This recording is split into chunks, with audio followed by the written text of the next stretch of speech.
Now we will start with the technical session. To chair and moderate the technical session, I would like to request Research Director NICE, Dr. Pramod Jaiswal. Dr. Jaiswal, over to you. Thank you, Mubiana. Distinguished scholars, experts, and dear participants, welcome to the technical session. It is a distinct pleasure to chair this important session with wonderful experts.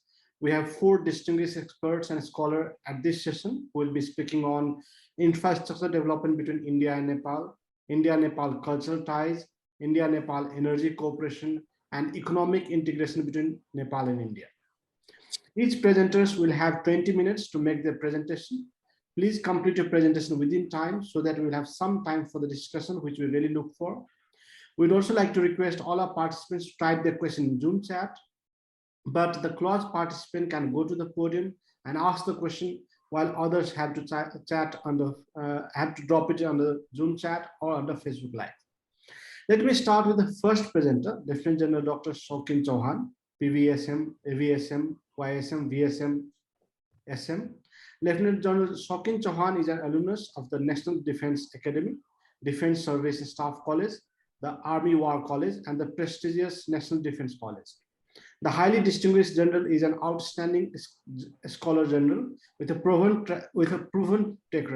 track record. He was awarded a PhD from the Punjab University, Chandigarh, for his thesis, India-Nepal Strategic Relation in the 21st Century.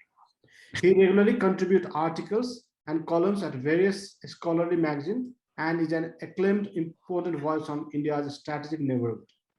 The general is an executive council member of the Global Counter-Terrorism Council and a visiting fellow at the Center of Land Warfare Studies. The general is at present working on a comprehensive book on the strategic relation between Nepal and India. General Dr. Chauhan would be speaking on infrastructure development between India and Nepal. Over to you, sir. Good morning. Good morning, Dr. Pramod. Thank you for your introduction. And good morning to all the panelists and Jan V.K. Aluwalia, Jyoti Patania, and all the others who've spoken before me. It's indeed a privilege to be a part of this dialogue, a part of the seminar. And when Jyoti Patania rang me up and requested me to be a part of it, I immediately said yes. Thank you, Dr. Pramod, for reading out my biodata. But what my biodata doesn't tell you and tell the audience is how close I am to Nepal. In fact, I am a 3rd generation soldier, the 2nd born in the regiment. And in fact, I learned Nepali before I learned Hindi. And for a very long time in my life, I used to actually speak only Nepali. And even today, when I'm speaking Hindi, I break into words of Nepali, which are actually so similar. This was mainly due to these wonderful soldiers, men of the regiment, which I later joined, my father's regiment, and later joined the 11 Gurkha Rifles, who taught me when I was a small child, all about soldiering and all about life. Subsequently, on commissioning, I used to take my annual leave and spend at least a month of my annual leave from 1980 onwards with my soldiers in East Nepal. I trekked across the East Nepal boundaries, went across to Bhojpur, went across to Terathum, Taplejung, and all the other places which were actually considered very difficult. And before I start on this issue of infrastructure development, let me just give you a brief reason why I feel so close to Nepal. The first issue was that during one of these treks, we were trying to cross the Arun Khola, actually the Arun River for people who don't realize what the Khola is. And it was late at night. And the Maji or the boatman had gone and placed his boat on the other side, and we were not able to cross. There was a single house on this side, which was a little far away, and it was quite late in the evening. And I told my soldier who was walking with me to please go across and request them to allow us to stay the night. And when he did, he went across to their house, and there was a single lady, a young lady with a small child. And she immediately agreed, and since there was only one room, she gave us the cow shed where we slept for the night. And the next morning when I woke up and I found her making a garland of flowers. And, I asked her, I said, Bahini, weren't you afraid that two strange men had come to your house so late at night? And what she told me changed my perspective forever about considering Nepal a foreign country. She said, Bhai, when your soldier came and told me that you were an Indian Army officer, I felt that God had entered my home, and gods don't do wrong things. So that's actually the perspective that I feel, is there between our two great countries. We are in many ways, one nation. We are two nations, but one people. There are so many similarities. I like I said, spent those many years walking across in Nepal. I've crossed all the borders that Dr. Jyoti Pathania has spoken about, whether it was from Mahendranagar or whether from Sikkim or whether from Siliguri or whether from Raxaul or whether from Gorakhpur. All the places I've been to, I've spoken, and later on had the honor of being posted to the Indian Embassy as the India's defense attaché during those very difficult years of 2004 to 2007. And it was indeed a life's dream to be posted there, to realize and to see for myself what exactly we mean as two countries together. Jan Pathania spoke about South Asia. Well, South Asia is one single subcontinent, really. It comprises the nations of Afghanistan, Bangladesh, Bhutan, Maldives, Nepal, India, Pakistan, and Sri Lanka. It is extremely ethnically diverse. It's like mini India or mini Nepal. There are so many different tribes and so many different languages. And there are more than 2,000 separate entities with populations ranging from a few hundred millions to small tribal groups. We share many aspects together. We have a shared history, as Dr. Jyoti, as well as Dr. Ahluwalia have mentioned, a shared geography, shared rivers, and of course, water. Also, we share culture, we share languages, and we share people. For today's talk, I will be focusing on our shared infrastructure and what we really need to do to ensure that this shared infrastructure, and I speak with shared being in inverted commas, we can build infrastructure. We can build infrastructure for another country. But when we build it in Nepal, we should actually be building it to use it and to share it.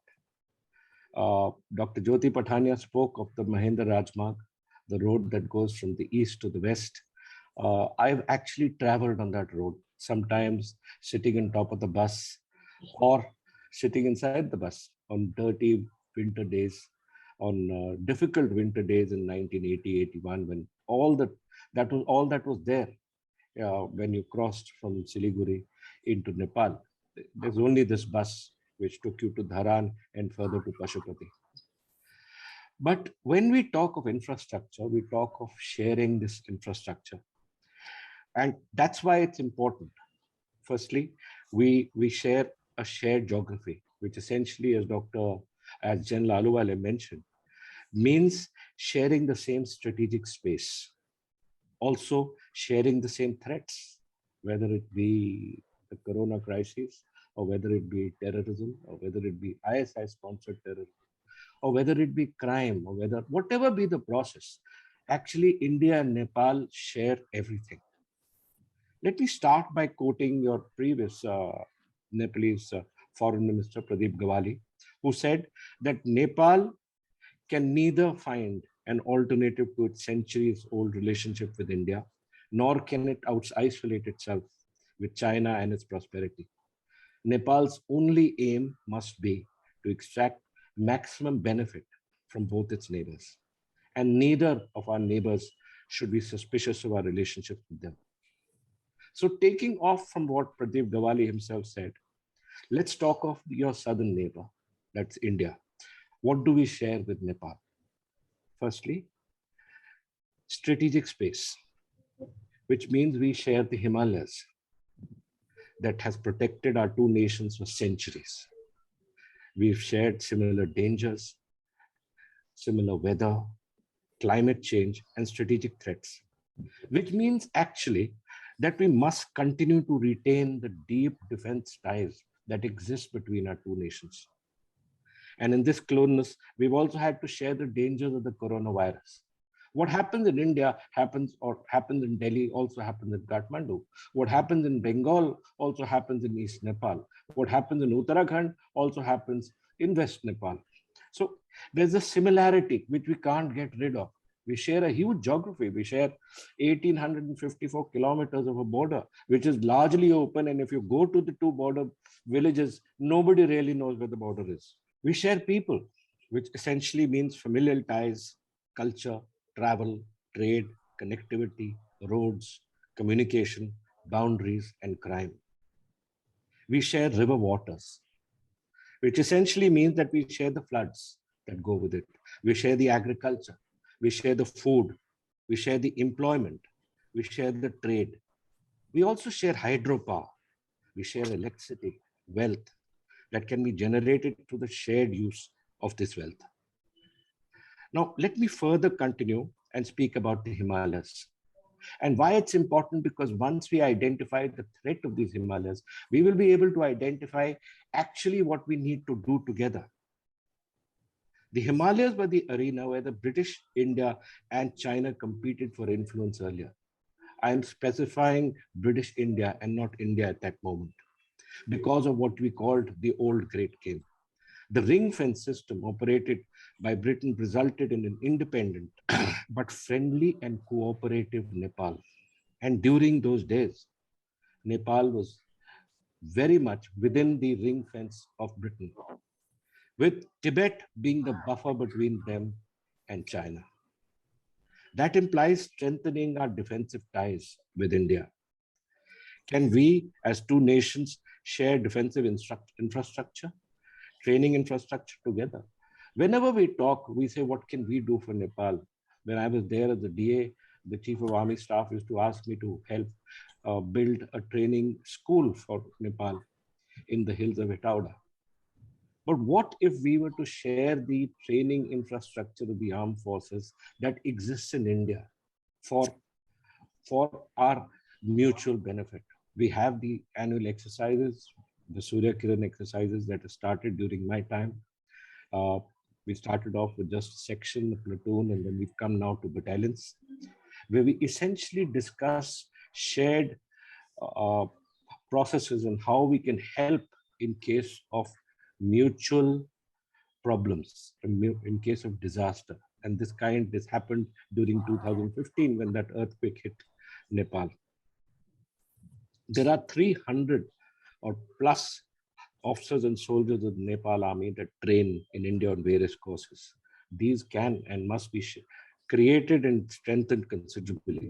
India's training facilities are immense, and Nepal will immensely benefit from sharing both in professional terms as well as economic terms. India will benefit in sharing in training in the high mountains of the Himalayas and from Nepal's expertise in high altitude warfare. We do have an odd officer going for Nepal's high altitude course that is done in Jomsom in Mustang province, or in Mustang district. And of course, an officer going for the staff college course in Kathmandu. Now, let's talk about water. We seem to have, mired ourselves into what we call the politics of water. All Nepal's rivers flow into India. That should be absolutely clear to all the people sitting in the audience. All Nepal's rivers flow into India. Nepal and India share one of the largest hydrological regions called the Ganga-Brahmaputra basin. Nepal covers a large part of the upper catchment of the sub-basin of the Ganga River.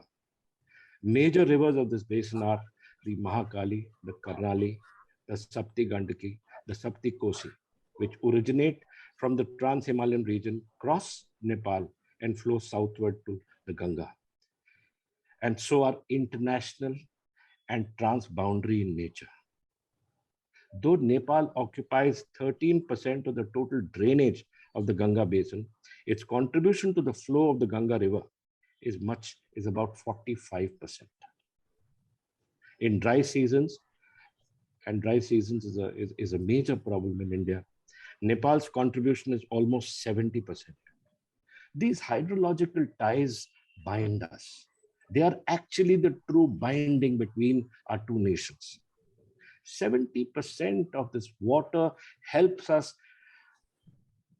in the agriculture of our nation, of the Ganga basin, which is actually the most fertile part of our country.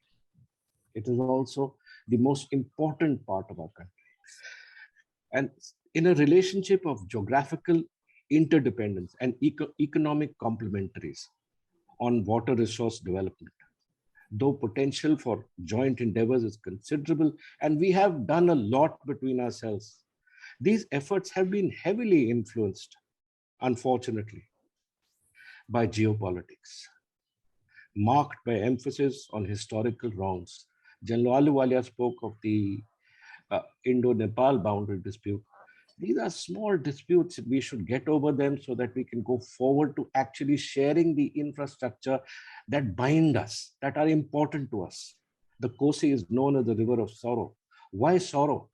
Because of the annual floods that hit the Ganga basin and Bihar during the time of the monsoons. Every year, a large number of villages are inundated. A major part of the 20th century was lost in this process of fighting with each other, of incurring huge opportunity loss for the delay for both countries. And that's the reason why I feel that we must get over these little problems that we have with each other and go forward. Paradoxically, both India and Nepal need to utilize the Ganga river waters for their individual requirements. Nepal needs to irrigate an additional 2 million hectares in the Tarai. It needs hydroelectric power, assessed at a potential of 83,000 megawatts, of which just 42,000 megawatts is economically viable. So these are the important things that actually we should be discussing. India needs the water for irrigation, as I've spoken. We also have a power agreement, but I'm certain this part will be spoken about in our energy conference. Water resource is actually considered the backbone of Nepalese economy. And we have a number of joint ministerial commissions, the water resource, the joint committee on water resources, and a number of mechanisms that we focus with both the countries. Several hydropower projects are underway, which I'm certain will be covered in the next energy meeting. And there's a lot of physical infrastructure and education. But once again, I must emphasize, Dr. Jyoti Pathania spoke of the roads that India is helping out. We have a Tarai road project, almost goes into about India has constructed 807 kilometers of the total length of the 1024 kilometers of the East-West Highway. And the Tarai Road project, which was signed in 2010, consists of 19 link roads or postal roads in the Tarai, 605 kilometers being constructed under phase 1, of which 700 crores will be given. So similarly, a large number of such initiatives have been taken. They are numerous, too numerous to immediately list out because it doesn't make sense. But once again, I would urge my Nepalese counterparts to ensure that we are a joint, we are one people. We may be two nations, we are one people. General Ahluwalia spoke of the soldiers that bind us, the ties that bind us, 128,000 pensioners with the families of maybe 5 or 6, that means 10 lakh people are directly served by the pensions that we pay in Nepal every year, in every month. That means we need to be together. We need to help out each other. And that's the reason why I would urge our two countries to ensure that both our nations, the soil of both our nations is not soiled by the use of terrorism, by fake currency, by allowing threats inimical to each other's country to exist within our nations. Extremely important. Why we don't allow this kind of situation. We must have strict surveillance along our borders. We must ensure that each other's infrastructures are safe. So I thank you all for listening to me. I thank you all for giving me this opportunity to speak to you all. I am a very positive believer in the relationship between our two countries. I feel that our two countries need to be together because we share everything together. We share common threats, we share common people, we share common languages. And I really feel that we should get rid of these unnecessary political issues that seem to prevent us from developing together. Thank you very much for this opportunity. I'm here and I shall remain here for any questions if you want. Thank you. Thank you, General Dr. Chauhan. Thank you so much for the wonderful presentation. It was really enlightening. We will have question and answer session at the end of the session. May I now invite Professor Dr. Meena Vaidya, member of Academic Subcommittee, National Defense University. She will be speaking on Nepal-India cultural ties. Professor Dr. Meena Vaidya is an academician based in Nepal. She previously worked as a professor of political science and likewise was the head of the Central Department of Political Science at Tribhuvan University, Nepal. Currently, she is a board member of Institute of Foreign Affairs Development Committee, Ministry of Foreign Affairs, member Vibhushan Samiti, Ministry of Home, Government of Nepal, Academic Subcommittee, Infrastructure Development Committee of National Defense University of Nepal, which is under Ministry of Defense, Government of Nepal, among others. She has been decorated with Dirgha Seva Padak, Mahendra Vidya Bhushan Ka by the then King Gyanendra Bikram Sahadev, and Suprabal Jana Seva Sri by the President of Nepal. She has written a number of research papers and authored several books on contemporary issues of politics and governance. Over to you, ma'am. Thank you, Dr. Jaiswal. First of all, I want to correct one thing. I'm no more member of Vibhushan Samiti, Ministry of Home Affairs. It has been changed now. It's a wonderful meeting to see you all here, and good morning.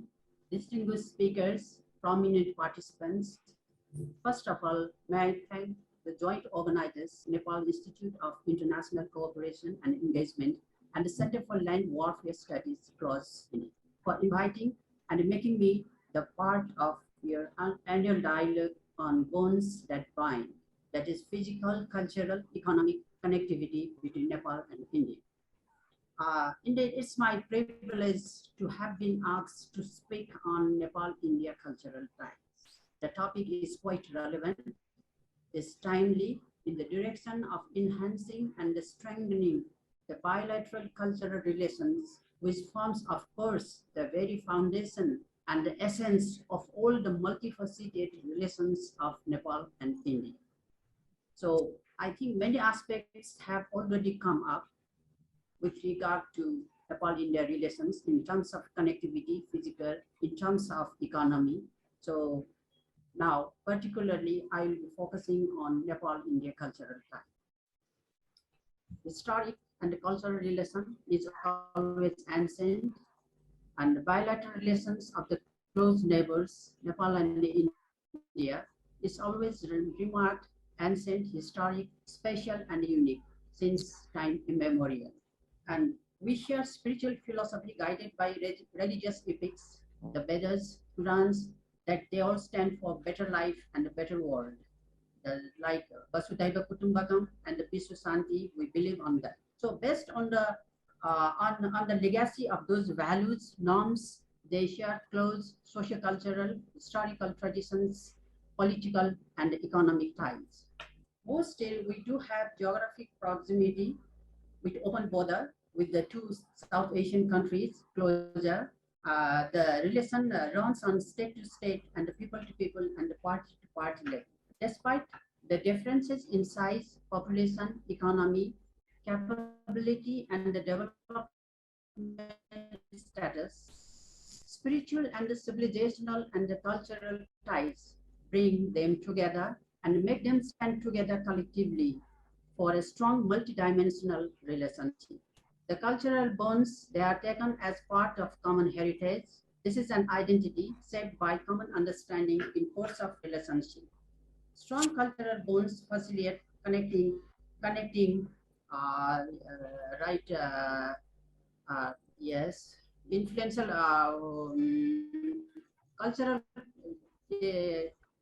cultural components can be effective tool and they can be a base for furthering influences. The reach of the influence of a nation's culture, traditions, customs, arts, music, the language, sports, and science, of course, technology, the research, they all serve as influencing factors that the country holds in foreign soil. The values and ethos rooted in their socio-cultural, religion, education, humanitarian activities, they all provide a logical response to our common problems. So we do really have such wonderful relations. Despite the differences, so we do need a necessity of understanding each other through culture, that both the countries know each other in best possible manner. Culture refers to all the accepted and the pattern ways of values, behavior, the understandings and the dealings of a given people and the nation that includes their material achievements, intellectual activities, and the spiritual ideas. So we are enhancing and we are enhancing our relations at a time when regionalism has emerged as the main agenda in global politics. At a time when unprecedented changes in regional and global order, with regional and global political and economic order and the strategic equations. At a time when interest-based regional geopolitics is extremely at play in South Asia. So we definitely have a paradigm shift in global power dynamics. This is because of rise of China and India as the large economies. They have become the important players of the new political, economic, and the strategic order. Now we see the major powers' interest and the contestation in South Asia, and for that, the role of European Union is not also less. Now South Asia, we see, it is emerging as one of the epicenters of the new Asian century. US interest has grown over the years with Indo-Pacific policy, so is China is making inroads to South Asia in the direction of expansion. Aspiration for a global trade leader, development across the region through BRI, and at the same time, Nepal, because of her geostrategic location, she has turned to be a vibrant bridge for superpowers in the region. The growing importance of Nepal's geostrategic location, so we must ensure that our vital interests are met. The territories should not be used to harm others and prevent major powers' influence and ensure our relations, and they should not be undermined and disturbed. This is what is the major thrust of our cultural ties. Now, maintaining cultural ties, we do need to retain culture to act collectively for promoting multifaceted bilateral relations. Not only cultural ties, we need to develop the culture of working together and the culture of considering each other. It's also necessary for combating the common problems of security threats like terrorism, non-state actors, unauthorized movement of people, the global pandemic, the climate crisis, cyber attacks, not only for regional, but for global peace and security, so that we can save the succeeding generation from the scourge of human insecurity and threat. So a trend is being seen how culture as tool of the soft power is enhanced diplomatically. Now we see soft power of a country could be measured through three main lenses or sources. They are culture, the political values, and the foreign policy. Soft power is being diplomatically projected. The key areas of international concerns while addressing the challenges, the changing nature of challenges. Now we talk on soft power, that is the effective utilization of soft power in key areas of international concern. In that direction, India is fast becoming a superpower, not just through trade and politics, but through soft power, the ability to share culture with the world through food, music, technology, and Bollywood. In the long run, it's not the size of the army that matters much as a country's ability to influence the world's heart and mind, that I have taken from S. Tharoor. Also, Joseph Nye has said that soft power has not entered China's official language, as Jintao stated, that the Communist Party Congress must enhance culture as a part of soft power to better guarantee the people's basic cultural rights and interests. So soft power is getting wider acceptance with the principle that might is mightier than the sword. This I have taken from Chen, the soft power. This is an ability, of course, to provide thinking and the knowledge to the people in the world as a whole. So in the information age, success is not merely the result of whose army wins, but also who's stronger wins. The hard military power is not enough. That is to say, we also need soft power of attraction. That is the power of attraction and the persuasion. Now, the time is both the countries need to reassess the real significance of cultural ties in present time. So we have to reshape the bilateral relations with new thoughts and ground realities as per regional and global paradigm flux, not what they had with 7 decades ago would be the basic rationale of cultural ties for the present time. So my academic understanding of Nepal-India relation is that it has been quite slow to undergo a change to adjust to the changing realities of global politics.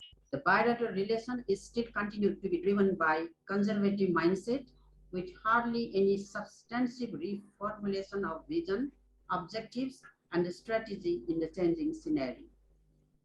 For that context, the cultural connect, it has been a tool in resetting the bilateral relation. The regional and the global environment, they have made that soft power has become a crucial element of explaining and understanding these transformations and the changes around. For Nepal with rich heritage, it would be a feasible choice to look forward, extending its cultural reach, building positive image and the policies and mobilize the common interest and benefits as part of culture and makes of power a tool in diplomatic projection. That is the power of attraction and the power of persuasion. So based on the cultural philosophy being guided by Pancheshware, that is peaceful coexistence, independence, sovereignty, equality, non-interference, both have agreed to review the 1950 treaty to reflect the ground realities and have explained the multifaceted relationship in a forward-looking manner. EPG was formed a joint mechanism with the mandate of reviewing the bilateral issues, and it has already concluded the final report. But EPG has been still waiting for an appointment with the Indian Prime Minister to submit for the 2 years.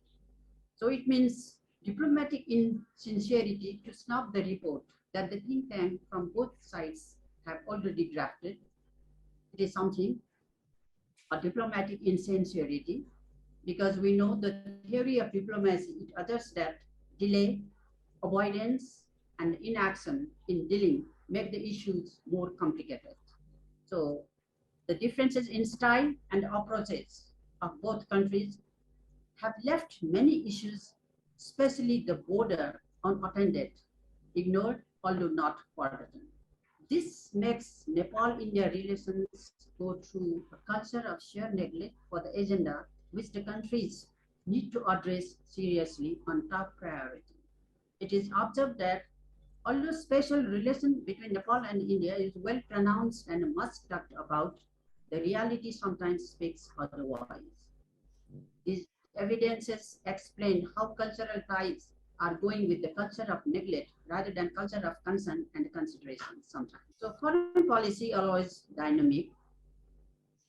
It needs restructuring, reset, reassessment, and reorientation with the changing realities of national, regional, and global order. We know geography and neighbors, they hardly change. So we do have neighborhood first policy, that's why. India is mending its relation with Nepal under the realist framework guided by the security imperatives on the 1950 Treaty of Peace and Friendship. which has hardly changed despite changes in region, constitutions, and governments in regional and international order. I'm going to quote the two well-known academians from India and Nepal. Professor Muni, he has rightly remarked that the old treatises like Roti Beti, that is bread and right, the civilizational bond and special relation, although they sound good and may have some reality, they do not really explain the dynamics of fast evolving bilateral relations unless they are linked to present and future. He has given an interview with NICE in 2020 and assessing the shrinking role of smaller states to manage both national and international trends in recent years. Professor Baral has rightly remarked that Nepal-India relations can no longer be understood through the conventional prism that are taken from one of his books. So cultural relations may certainly serve its interest in a positive power. The people-to-people ties between the two countries, supported by history, religion, culture, and they are the strong anchor for the Nepal-India bilateral relations always. We know, if I'm not wrong, it's true that most of them, they want to visit Banaras Kashi, and so is the case with Indian people to visit Pashupatinath. So this is the people-to-people and the religious ties between two countries, supported by religion and culture, that works as an anchor. Now we continue fits from what the friendly relation has to offer. Mutual benefit depends on the honest and effective implementations of what we have said and signed.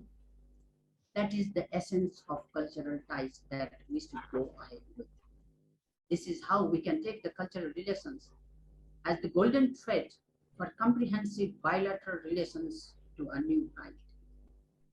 Now, serious efforts from both sides are needed, as many previous speakers are also highlighted on that area, to restructure relations reflecting the realities of politics, the regional and the international order in a more pragmatic way to better reflect the people's sentiment of the 21st century.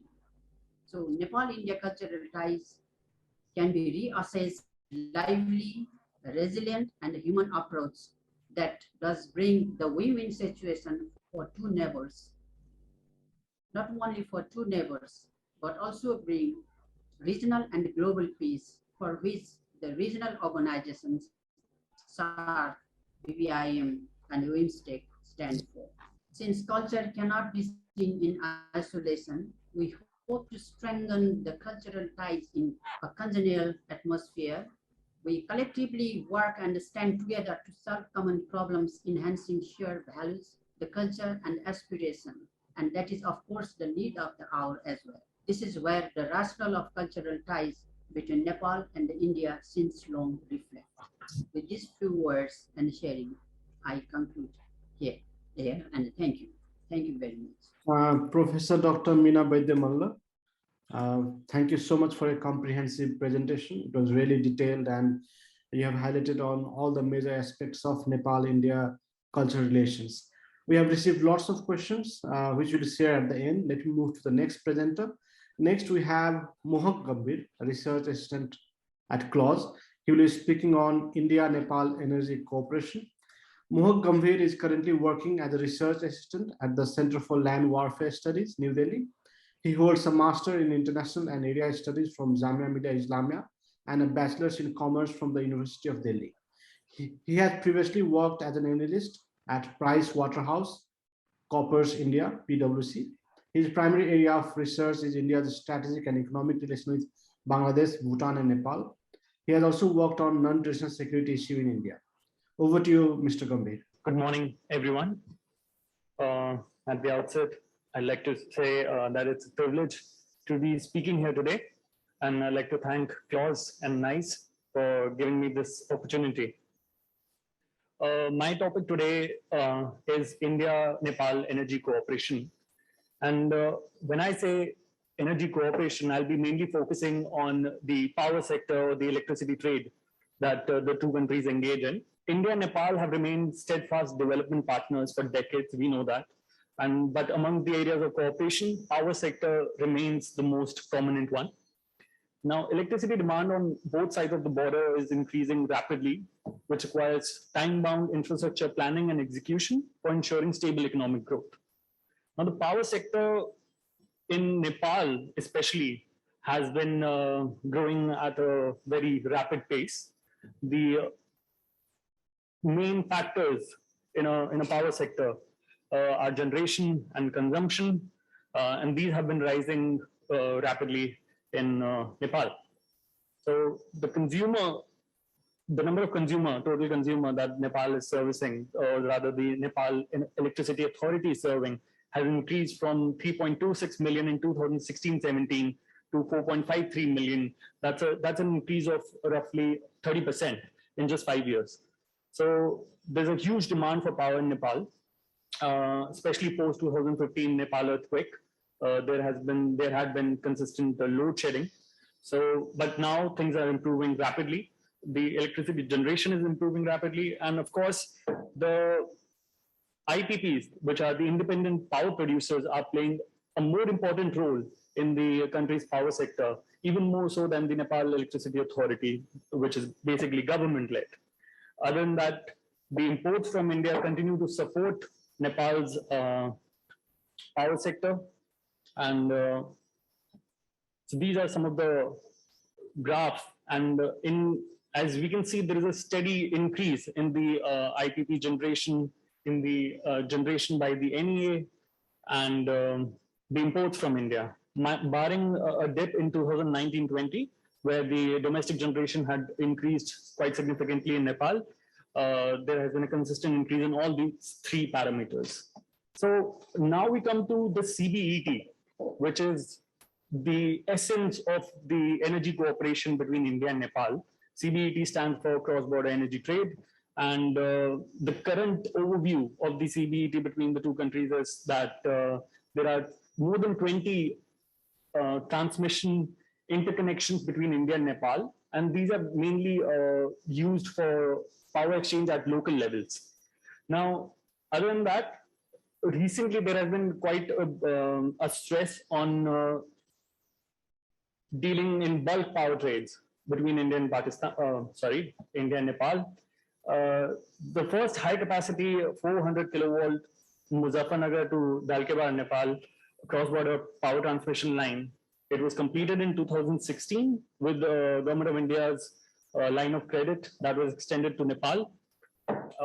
There have been two other major 132 kilovolt cross-border transmission lines between Kataya and Kosaha in Nepal, and Repsol, India, and Parvanipur in Nepal. India is currently supplying about 600 megawatts of power to Nepal. What are the broad mechanisms which are guiding this trade currently? So the main guiding principle in the recent, main guiding mechanism or the agreement in recent time is the Agreement on Electric Power Trade, Cross-Border Transmission, Interconnection, Grid Connectivity, which basically suggests, which is basically there to facilitate cross-border trade between, cross-border energy trade between the two countries, as well as strengthening the overall transmission systems between the two countries. So there are other two key mechanisms that help in achieving this, which are basically the joint working groups and the joint steering committees. And the two regularly meet to ensure that the things run smoothly as far as the energy cooperation is concerned. So as far as CBET is concerned, we can, for our understanding, we should divide the main CBET routes between India and Nepal into two regions. That is the Western Terai region and the Eastern Terai region, with the central point being Butwal, which is actually a very strategic point as far as India-Nepal energy trade is concerned. Because, and the reason for this division is between Western and Eastern is that the internal east to west flows between both, I mean, in both the countries, that is internal flows from east to west or vice versa in Nepal, or east to west flows in India, are quite minimal.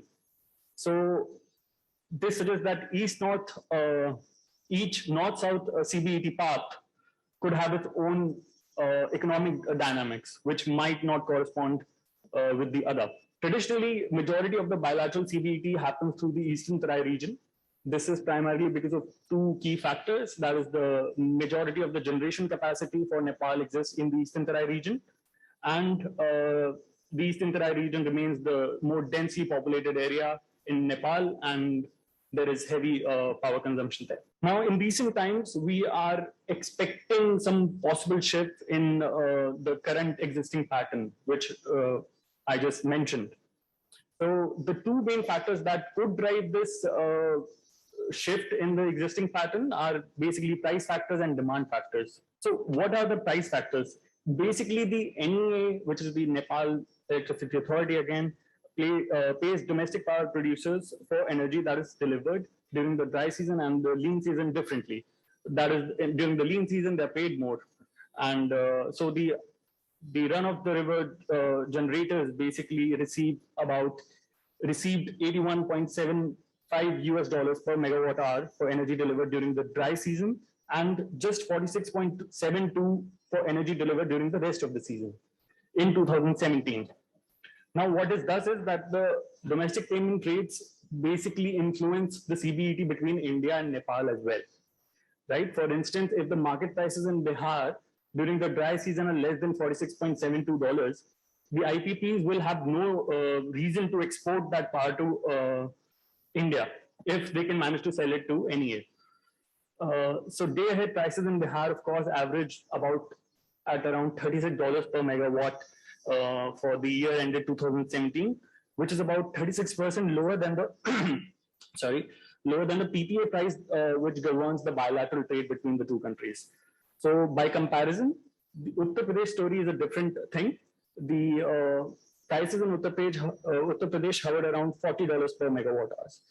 Now, what that does is that the wholesale market energy prices can run higher in Uttar Pradesh than in Bihar. This is purely due to the power energy mix that exists for these two RLDCs, which are basically regional load dispatch centers.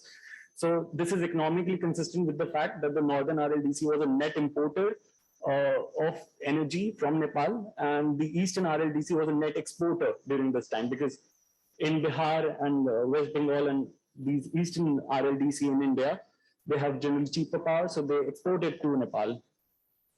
Now we come to demand patterns or the demand factor. So looking at the Eastern Terai region, Eastern Terai area for CBET, Bihar, West Bengal, and Odisha have a very strong demand for power ramping during the 3 hours before the evening peak during the monsoon season. This is very consistent. So as demand rises through the Eastern RLDC, they have basically they're well positioned to import power from Nepal because during the monsoon, Nepal is generating power at a very high capacity, and it has the flexibility to provide that power to India much quicker than India's own domestic sources. So in the Eastern Terai region, the factor is becoming more and more seasonal. The seasonal factor comes in when you talk about trade between the Eastern RLDC and Nepal. On the Western Terai region, the story is a bit different. It is more consistent, and it is increasing because of the higher penetration of renewables in the Northern RLDC. So what's happening is that as more and more renewable energy comes into picture for the Northern sector, it requires more resources, different resources, to balance out that power for whenever there is a power drop. For example, solar is only available during day.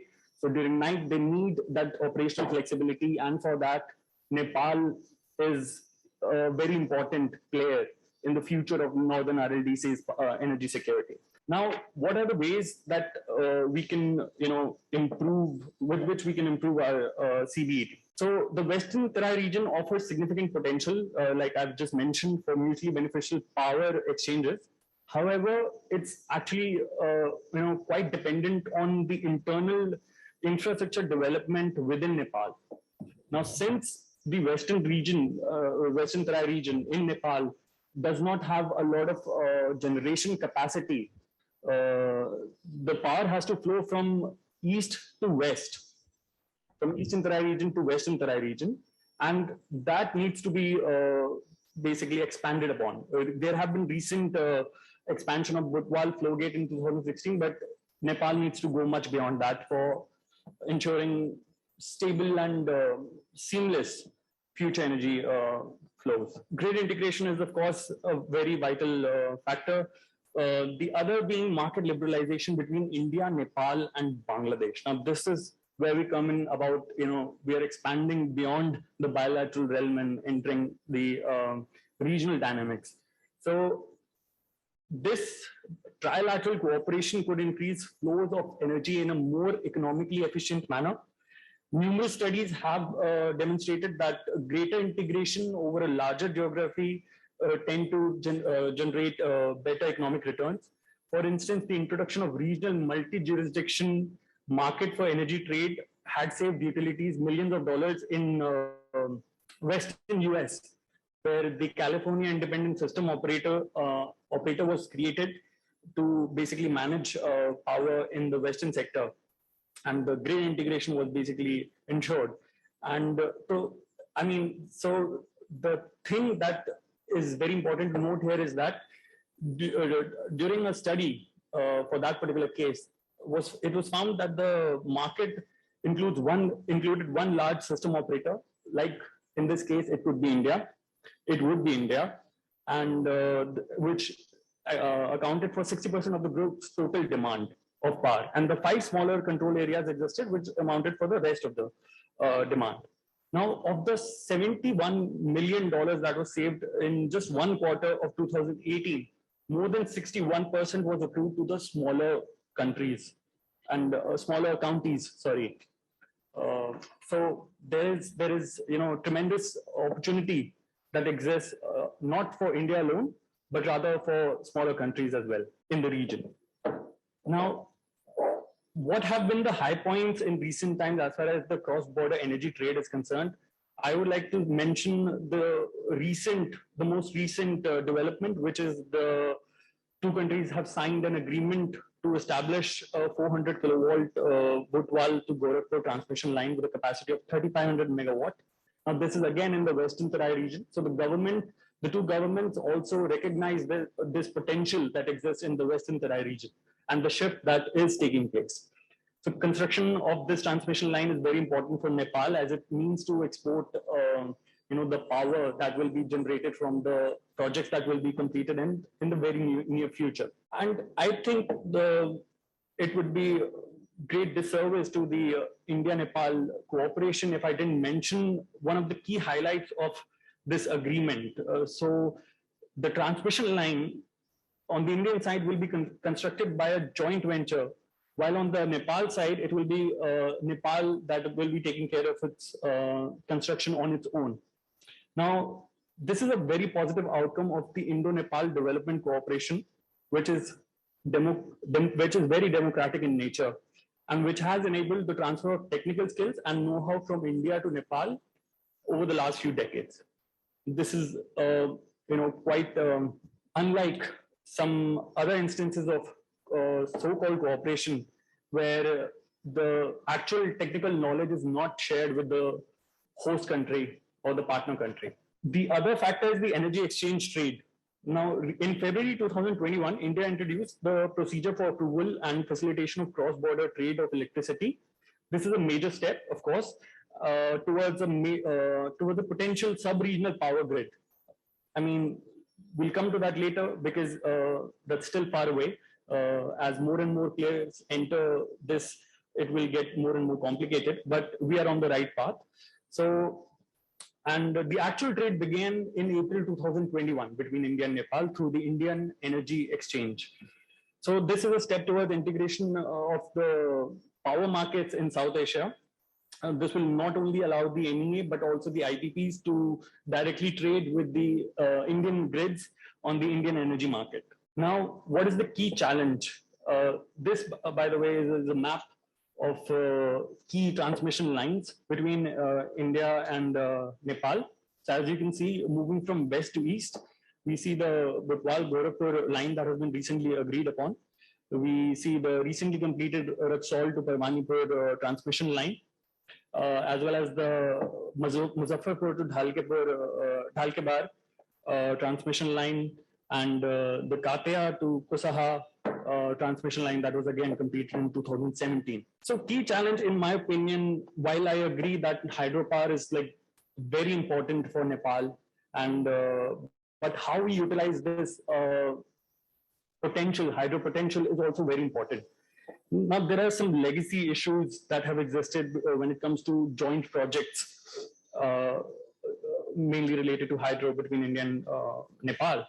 So in the last 2 decades, the construction of dams all over the world, especially through the Western world, has slowed down greatly. And this is not due to some saturation level that has been achieved, but rather the realization that big dams might not be the best option or the recourse as far as carbon-free or carbon-neutral energy sources are concerned, especially given the solar revolution that we have witnessed in the last decade or so. They are highly expensive. They have great social impact in terms of people that are displaced. There is great environmental damage, time delays, and huge cost overruns that are very consistent. And of course, the often cited major benefit is flood control. But we have to, that is being increasingly challenged by the scientific community, because as we enter the climate change era, we are actually living in it, and extreme weather events become more and more frequent. The ecologically fragile and volatile nature of the mountain region where most of these dams are based suggests that big dams actually contribute to the flooding that is often witnessed during the monsoon seasons. So while there are other projects that have faced some issues like Arun 3 and Upper Karnali, to support my argument that we should move away from mega projects, I would like to draw your attention to just one project, which is the Pancheshware multipurpose project. The original conceptualization goes back to 1960s, right? When it comes, and it came to the forefront in 1996 after the signing of the Mahakali Treaty. The project essentially remained dormant till 2014, when it made a comeback once again when the Pancheshware Development Authority was created. Now the timeline goes really, really back. The initial study was conducted in 1971 by Rockcourse. The Nepal created a detailed, published a detailed project report in 1995. Then another Indian draft DPR was published in 2003, and the final DPR has been an authority in 2018. Now, the report itself highlights key issues like the project site being situated in a hyperactive seismic environment, which could be detrimental to its overall sustainability of the project. So the rehabilitation packages for the people who will be replaced are yet to be agreed upon by the locals, and the project continues to face resistance from environment activists who argue the dam would irreversibly damage the ecological balance of the region. Now, a preliminary ecosystem studies by scientists Mark Edward and Gaurav Kataria carried out in 2010 for the International Institution for Environmental Sciences had concluded that the project was not ecologically or economically sound. The findings assessed that the dam against World Commission on Dams 7 strategic priorities and concluded that it failed on all accounts. So project cost is a very big factor again. The 2015 estimates were around 330 billion Indian rupees. Some recent estimates put that figure at around INR 400 billion today. The project is expected to generate around 9 billion units of electricity at 90% efficiency, which would put the cost of each unit of power that is generated at around 6 to 8 Indian rupees. Now, I checked the Indian Energy Exchange portal yesterday, and the price that was hovering around the day ahead market price was only 4 rupees. Even the solar price that we get, the average solar price was 3.56 rupees for the August 2021 figures that I could get from the Indian Energy Exchange.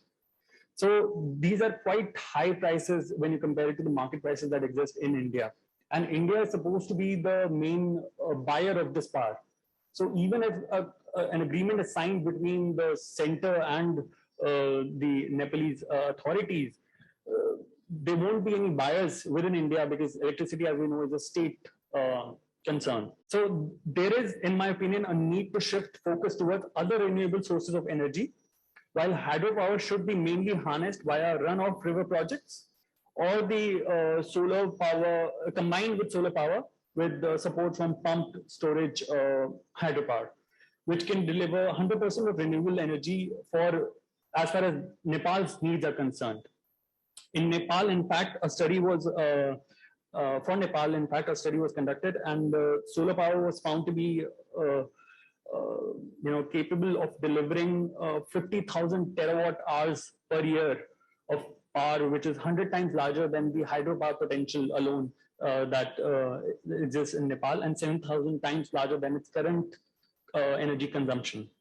India, which has experienced a magnificent solar journey in the last few years, has one of the lowest tariffs in the world and has got great experience in this, could work with Nepal in harnessing the solar hydro potential of Nepal by sharing its expertise in the same. To conclude, I would say that while the last few years have witnessed tremendous growth in energy cooperation between the two countries, the level of current cooperation is still far below the potential that exists. And the successful energy cooperation between India and Nepal is not only a bilateral concern, but it sets the base for future integration, future regional integration, which remains a key missing factor in the development stories of all the South Asian countries. And with that, I end my presentation. Thank you. Thank you, Mr. Mohak Gambhir. It was very interesting and wonderful presentation, and it was very significant because it is one of the sectors where Nepal and India has been deeply engaged with. I'm sure we'll be having lots of questions on this issue, which we'll share at the end of the presentation. Let me have the next speaker, Sunil Kumar Chaudhary, who is Research Associate at NIICE. He will be speaking on strengthening economic integration between India and Nepal. Sunil Kumar Chaudhary works as a Research Associate at NIICE. He works on the economic policy of South Asia and China. He's pursuing his PhD in economics at Northeast Normal University of China. He holds a master's degree in world economy from Jawaharlal Nehru University, India. He has worked as Research Associate at Foundation of Organizational Research and Education, New Delhi, and has several publications. Over to you, Sunil. Thank you very much, Dr. Jaiswal. I am delighted to be the part of third CLAWS-NIICE annual dialogue. And my topic for today's presentation is strengthening economic integration between Nepal and India. So first of all, I will be briefly talking about what is economic integration. Basically, economic integration is a process in which the differences and discrimination among national economies are gradually eliminated. And it is an arrangement among nations that typically includes the reduction of or elimination of trade barriers and the coordination of monetary and fiscal policies. Sometimes it is also referred as a regional integration because it is not only among two countries, but many neighboring countries. But in this case, I'm going to talk about only India and Nepal. So what are the levels of economic integration? The first, there are seven economic integration level of seven. Economic integration can classify into seven levels. The first is free trade. At this level, tariffs between member countries are significantly reduced, and some are abolished altogether. And each member country maintains its own tariffs with third-party countries. And the general goal of free trade agreement is to develop economies of scale and comparative advantage, which will promote overall economic efficiency of the nations. The second level is the custom union. At this level, member countries establish common external tariffs to third-party countries, and a common trade regime is achieved. So custom unions are particularly useful to level the competitive playing field and address problem of re-exportation. Third is the common market. For example, we can say that the European Union has like the common market. So services and capital are free to move within the member countries, creating expanding economies of scales and comparative advantages of the countries. However, each national market has its own regulations, including product standards.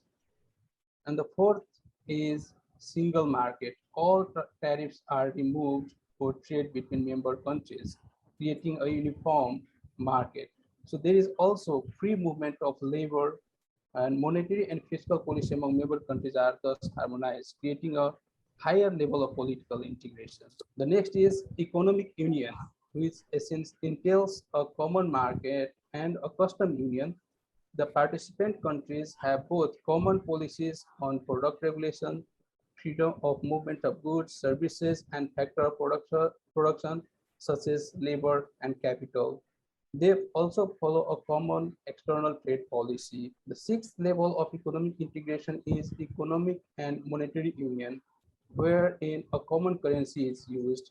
For example, in the European Union case, the euro.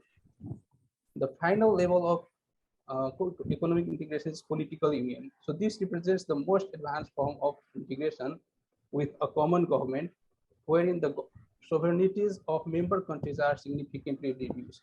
But this is not possible among the two nations. This is only feasible within the nations, within the nation states, such as federation, wherein regions have a level of autonomy from central government. So what could be the benefits of economic integration? Economic integration reduces the cost of trade, improves the availability of goods and services, which provides that the consumer can have a variety of goods and services which can freely exported or imported, and increase consumer purchasing power in member nations. It also increases the employment opportunities, which because trade liberalization leads to market expansion, technology sharing, and cross-border investments as well. So let's talk about economic linkages between India and Nepal.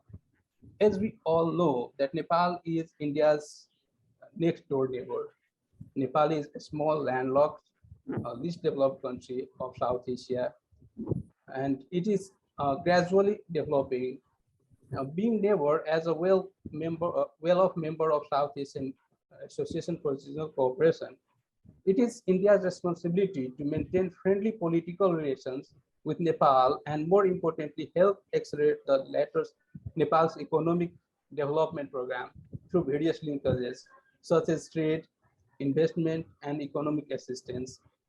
In the realm of global economic integration, the economic relations between these two countries needs to improve further. In this liberalized new millennium era of trade specialization, both the countries need to develop their own specific economic activities based on the scale of value addition and competition. As we know that Nepal is a small country and India is a bigger country in economy as well. But even though Nepal has limited number of export items, it has limited number of manufactured products which can be exported to India. But there could be investment from India in Nepal, which can increase the manufacturing sector production as well. The partnership with India in the area of trade and transit is a matter of utmost importance to Nepal. So India is Nepal's largest trade partner and the largest source of foreign investment as well. India accounts for over 2/3 of Nepal merchandise trades, about 1/3 of trade in services, and 1/3 of foreign direct investments. So almost 100% of petroleum supplies are from India, and it has a significant share of inward remittances on account of pensioner, professionals, and workers working in India. So Nepal has transit trade.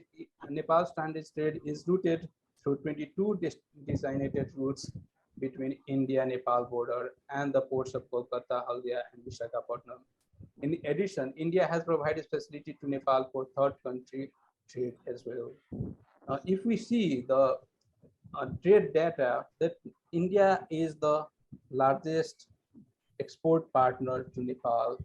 It has almost like 2/3 of exports from Nepal to India, but that was reduced in 2015 and 16 due to the border closure, or and let's say that during the Tharai political movement. And if we say the Nepal imports from India as well as 2/3, and next is China.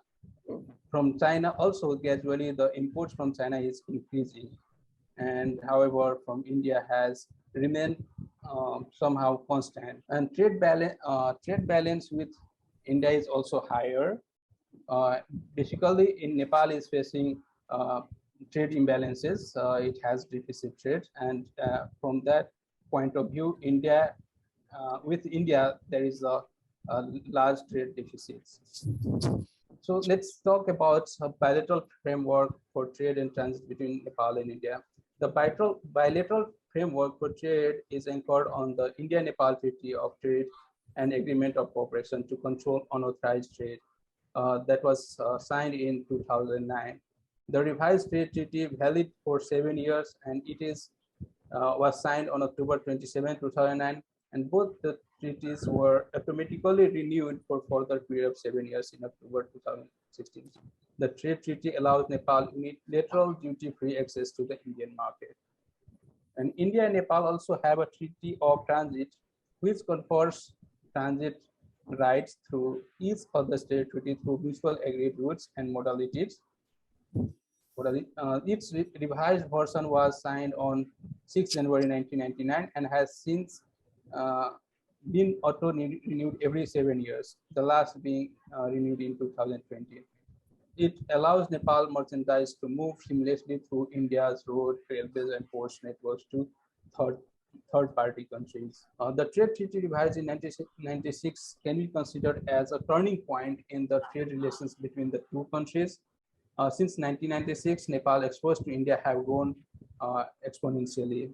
In case of foreign direct investment in Nepal, as of see the data from mid-July 2020, India is the largest source of FDI to Nepal, which is almost which is 31.5%, followed by China. And in terms of paid-up capital, India ranked top position with 35.56 billion, followed by China. So China is also pumping FDI into Nepal to say the, like before people were saying that criticizing India, that India is playing some role in internal politics of Nepal, influencing internal politics of Nepal. And now the prediction is that might be China will also do the same or not. And if we see the FDI stock from India in the major sectors, so mostly there is a more than 96% of India's FDI stock is constructed in 3 major sectors, which is predominantly ranges from manufacturing, hydropower sectors to bank and financial institutions. In terms of paid-up capital, the investment in electricity, gas, and water, primarily hydropower sector, remains the highest. So what could be the problems in here? As I have discussed before, that there is a trade imbalances. The first issue and problem that dominates the Indo-Nepal economic relation is the imbalance of trade. It has frequently recognized that Nepal possesses limited exportable articles when compared with India. Nepal exports the raw materials and India exports to Nepal the manufactured goods, and in higher proportions to total exports, due to the persistence of unequal balance between the two countries.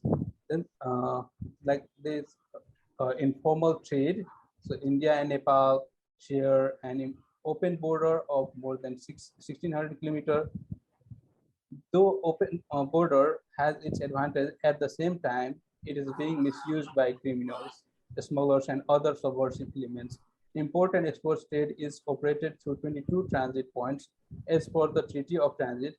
Due to the open border, it is frequently reported that goods and articles are imported through unofficial transit points.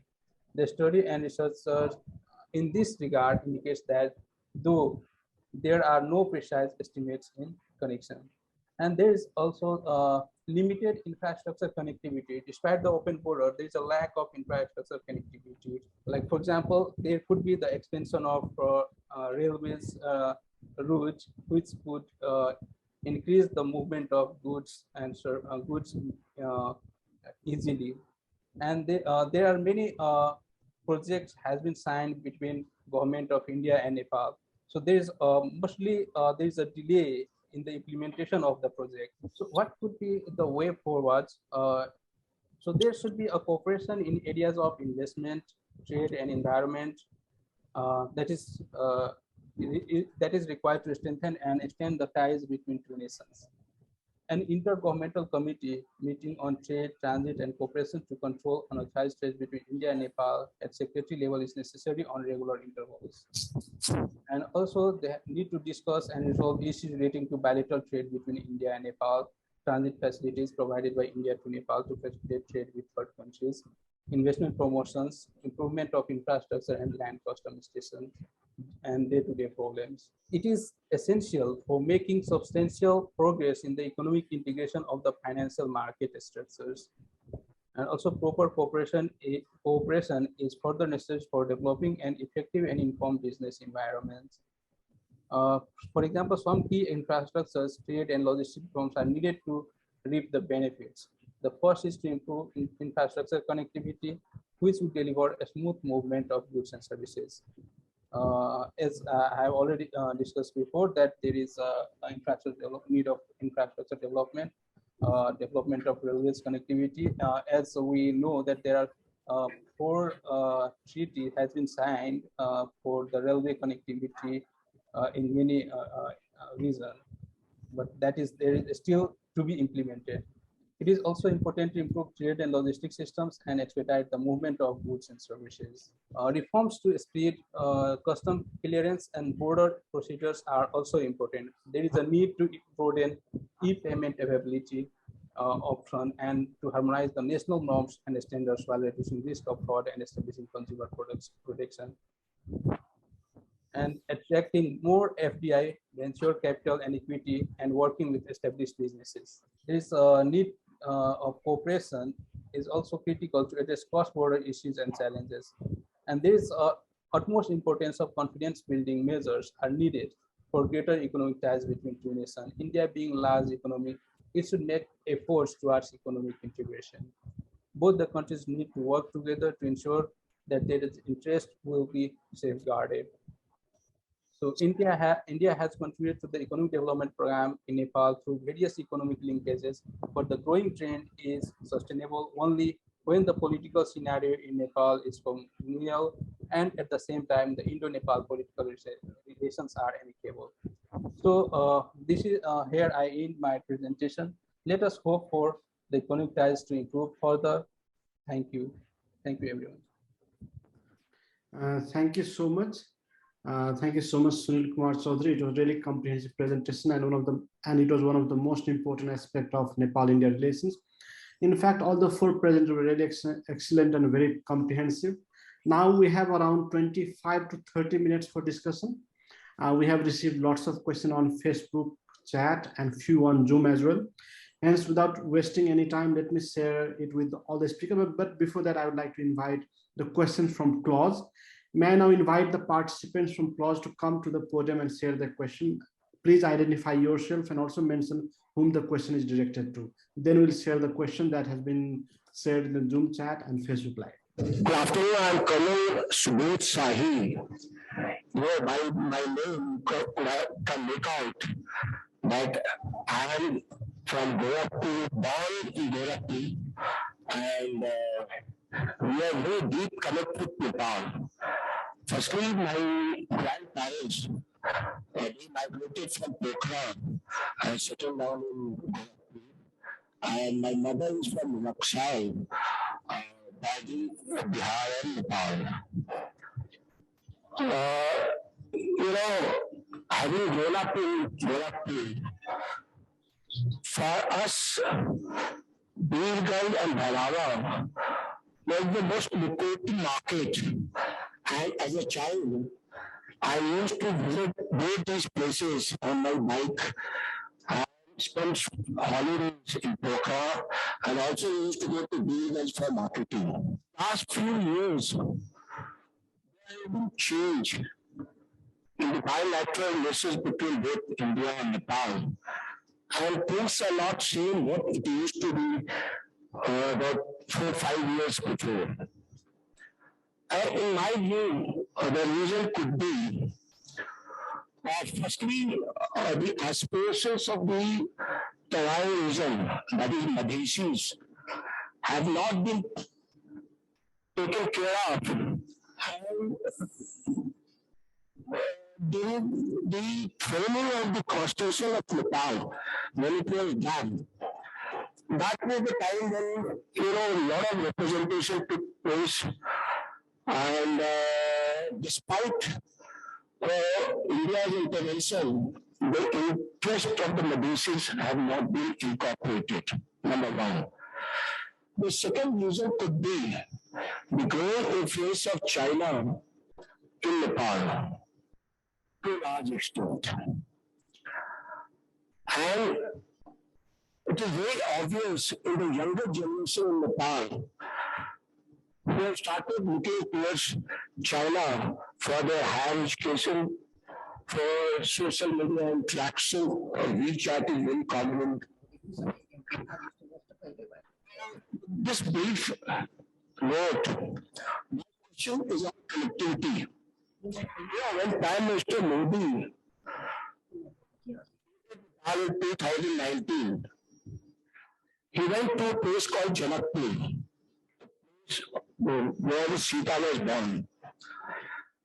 There he had declared that we would like to have a Ramayana circuit, and also he spoke about a Buddhist circuit with Sarnath and also with Kushinagar. At the same time, to connect Janakpur with Kashi. My question to the panel is, what is the progress of this connectivity after 2019? Shall we move to next question? Yeah, can we get some good? Good afternoon, sir. My name is Pramod. I'm a senior fellow in CLAWS. When I was listening to Professor Meena's talk, in one of her slides, she had mentioned regarding the national interest of Nepal vis-a-vis the power influence in the region. So this is the background. I'd like to allude to the framework agreement between Nepal and China regarding the BRI in 2017. What I read in the news is that there were about 35 projects. Now it has come down to 9 projects, but it has not started as yet. Nothing has moved. That is that have been given to understand. So my question is, and we want to understand as to why it is not moved. Is it because of experience of Sri Lanka with the BRI projects, or is there a definitive delay in the implementation process? Shall we take one more questions? Brigadier Jain, I'm a senior fellow at CLAWS. I'll draw upon 2 issues highlighted by the panelists earlier today. Professor Meena had stated that in her understanding, Nepal-India relations have been quite slow to adjust to the new realities of global affairs. And Dr. Patani emphasized that understanding each other's aspirations and sensitivities should be the foundation of bilateral ties. Now, drawing from that, I would request for views of the panelists for a formal mechanism, say on an annual basis, a bilateral dialogue between Nepal and India, wherein rather than discussing issues of bilateral interest, both nations discuss their relations, stroke agreements with other nations, and endeavor to understand and assuage each other's concerns regarding their impact on such developments on bilateral ties between India and Nepal, particularly in the field of economy, energy, cooperation, and security. Thank you so much. Let me also share one round of questions that I have received here so that all the presenter can combine together and answer all those questions. On the CLAWS side, recently there was an issue of Madhesis, like that issue of Madhes are not taken care of. There is failure of Nepalese constitutions, interests of Madhesis are not addressed. If anyone would like to address those questions, maybe we can take.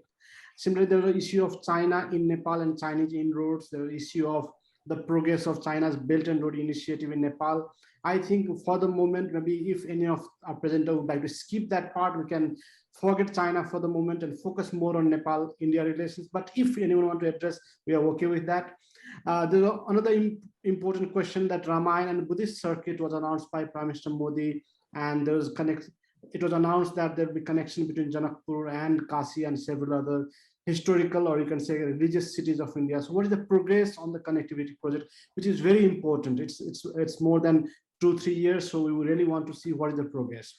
Now let me share one question to each of the panelists. We have received one question, many questions, but I've tried to get one for each speaker. For General Dr. Shokin Chauhan, there's a question that we share almost everything with Nepal. It comes from the Indian speaker, Indian participant. So the Chief of Army Staff of Nepalese Army, Chief of Army Staff Indian Army, let me think out of the box. Our Gorkha unit spend their peace tenure in Indian peace stations.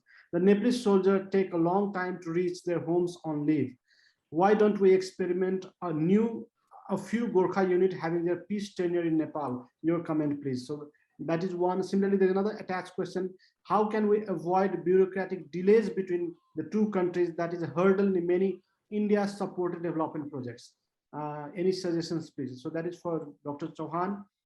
For Professor Meena Vaidya, the question is that it was an excellent presentation. Nepal is a beautiful country. At the same time, it is famous for Pashupatinath and Hindu heritage. How can both the countries work together to enhance tourism, especially the religious tourism in Nepal? That is for Professor Meena Vaidya. There is one for Gambhir, Nepal has huge hydropower potential. It has the capacity to generate 43,000 megawatt of electricity, which is unharnessed. How can both the countries can come together to utilize this potential, which can benefit both India and Nepal? One for Sunil, India's economic growth is very high, and it is among the top 5 economies of the world. Nepal has border with India. However, in spite of all this, there is no overflow of Indian economic development to Nepal. What might be the reason, and how can we overcome it? So now I'll go in the same order. Let me first start with Lieutenant General Dr. Shokin Chauhan, and then Professor Meena Vaidya Malla, then Mohak Gambhir, and Sunil. So General Chauhan, over to you. Thank you, Dr. Pramod, for elucidating these questions. I also saw them on the computer. So firstly, the issue about the out-of-box thinking as far as the India-Nepal armies are concerned, and why we can't have certain Gorkha units having their peace stations in Nepal. I think we've got a long way to go yet while doing this, because you must remember that Indian Army units serve the Indian flag. And even when they are on a peace station, they are actually on duty and carrying out various other issues, because even in peace stations, they are attached to various other formations for military duties. So that kind of duty would probably not be able to be done in Nepal. Secondly, it's an Indian Army unit, and by nature, Nepal would be very, very sensitive about allowing Indian Army units to come inside. In my experience in the embassy and the last 40 years studying Nepal, is that Nepal is very sensitive about the movement of troops from some other country, and they have always been sensitive about it ever since the withdrawal of the Indian military mission that came into Nepal in 1956 and was withdrawn completely by 1968 or 274. So it seems impossible at this moment. But yes, let me put it a little better. That why can't we, just as we've had these joint Surya Kiran exercises, go a little further and actually move and use troops in areas where there are disasters and where we can perceive there are disasters. I would go to the point of saying that let's have joint disaster relief exercises at a larger scale. Secondly, let us share training facilities between each other, using those facilities, because we must identify that the threats are similar to us, whether they are crime based or whether they are strategic based. The threats are similar. Now, the issue about the second point was about, can you help me with the second issue? About the bureaucratic delays. Is that right? Yes, sir. Yes, sir. I've, like I said, spent almost 3.5 years in the embassy. The issue actually realizes actually is between the interpretation of certain languages. I used to be the secretary of the Indo-Nepal Bilateral Defense Forum, which actually to sit down and decide the defense agreements that we used to carry out. And I found that in the process, both sides, the bureaucrats have no idea of the larger perception of the issue, and spend a lot of time on the historical problems that exist. So what I would say is, forums like these where we are discussing and we are trying to find answers. Let us take these issues back to the foreign ministries.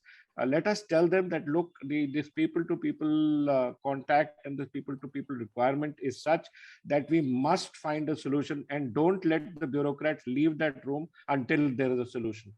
Regardless of whatever the issues are, we must find a solution to the problems that exist between us, because most of them are just perception-based.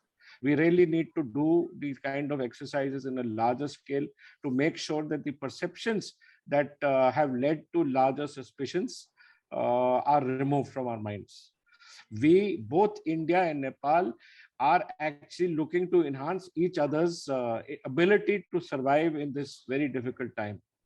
And we must make sure that we utilize this particular feeling between our people to pass it on to the bureaucrats and say, you have to find a solution. Now find the solution and you will not leave this room.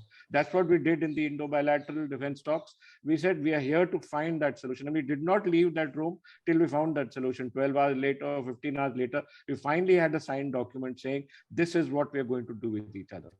So thank you, Dr. Pramod, for asking me, and this is my solution. We just have to lay the ultimatum down to each bureaucrat who comes there and says, don't give me problems, just give me the solutions. Thank you, sir. Now I would like to move to Professor Dr. Meena Vaidya. Ma'am, over to you. We have many tourism potentialities. It's definitely interest.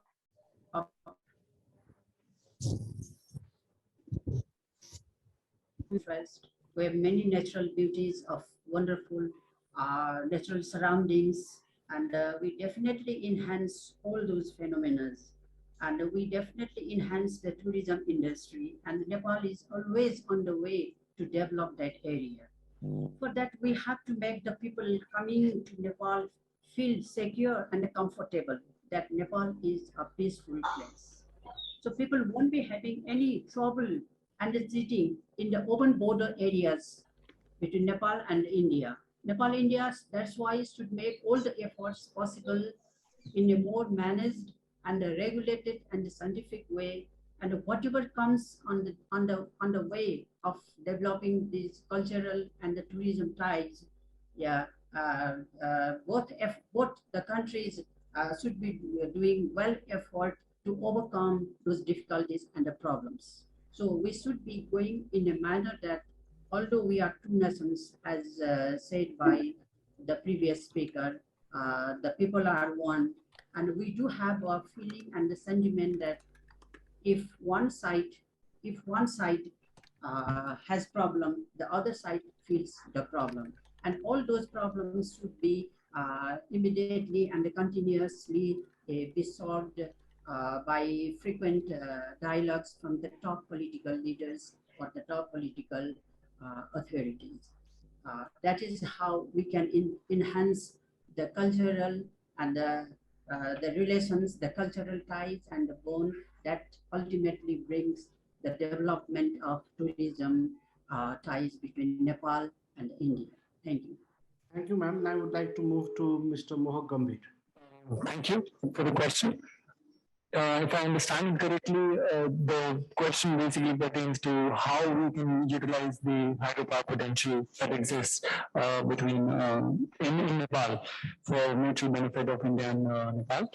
So basically, that was actually my key recommendation that yes, while hydropower potential is immense in Nepal and we should move to capitalize on that, it's not the only resource that the two countries can cooperate on.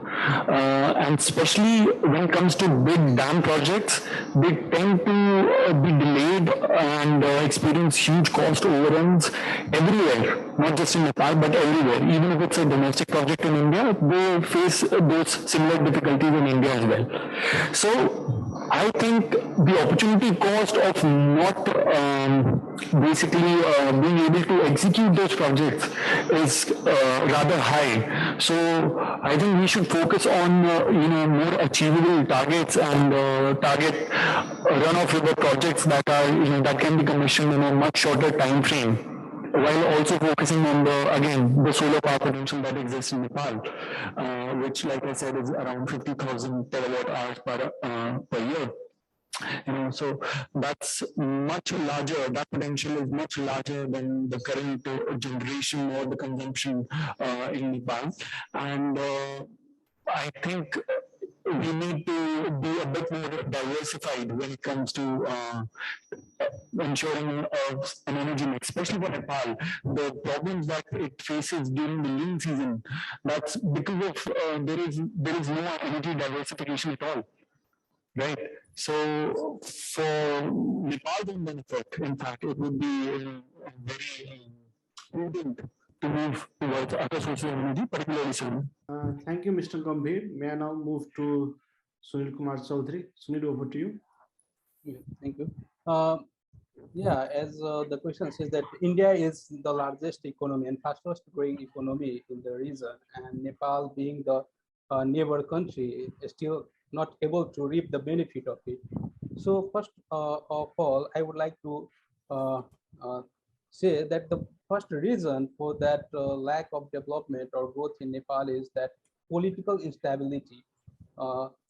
Like there is, since 2 decades, there is no full-term government for the full period of time, and it hinders the development. The business investors might be reluctant to invest in Nepal, and so that could be the one reason. And another is like the lack of connectivity, which hinders the development and growth, and the infrastructure, lack of proper infrastructure development. And to overcome this, first of all, Nepal has to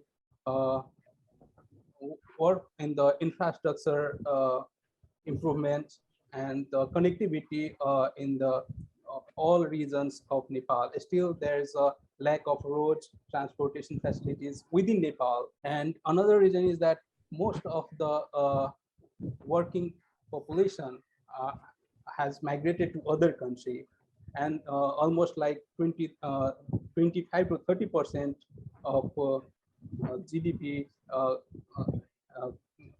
share is a remittance. Basically, that in Nepalese economy is run by remittances. So there is a need to improve the manufacturing sector, industrial sector in Nepal, so that they can it can retain the migrating labor, which can help in the progress and growth of Nepalese economy. Thank you so much, Sunil. Now let me go for second round of question. Maybe again we'll request participant from CLAWS to raise their question, and then we'll go to those that we have received from Facebook and in Zoom group. So over to CLAWS. Good afternoon, everyone. It was a wonderful presentation from all the speakers. My name is Anuradha Unab. I'm a resource assistant in CLAWS here. My question is very basic and simple, but I would like to hear some suggestions from the expertise. So it is quite visible that Nepal is moving to closer to China nowadays, and there is some changes in the Indo-Nepal bilateral relations. For instance, Nepal wants to revise and revisit 1950 Peace and Friendship Treaty, which established the close strategic friendship between the two countries. And secondly, Nepal never forgets the 2015 undeveloped blockade by India. So it was time when China came for their rescue. And third thing, Nepal is having some issues with India when it comes, to the deadlock or delay in implementing infrastructural development projects taken up by India, especially in Nepal. And then last point, now Nepal seems to use China card when India fails to accomplish or fulfill their expectation or its expectation from India. So by making all these practice, my question is to Professor Meena that how do we define the Indo-Nepal relations in current time, and if there is some challenges or some problems in bilateral relations, then how do we revitalize or improve Indo-Nepal bilateral relations in near future, in upcoming futures? Thank you. Thank you, Anuradha. Let me move to next. Good afternoon, everyone. My name is Namita and I'm a research assistant at CLAWS. My question is also to Professor Meena. And my question is, what is Nepal's own sense of its identity, given the asymmetry in size, in population, and in economy, also military and political culture vis-a-vis India? Thank you. Thank you. Maybe we can take one more question if there is any. Yeah, one more question for you.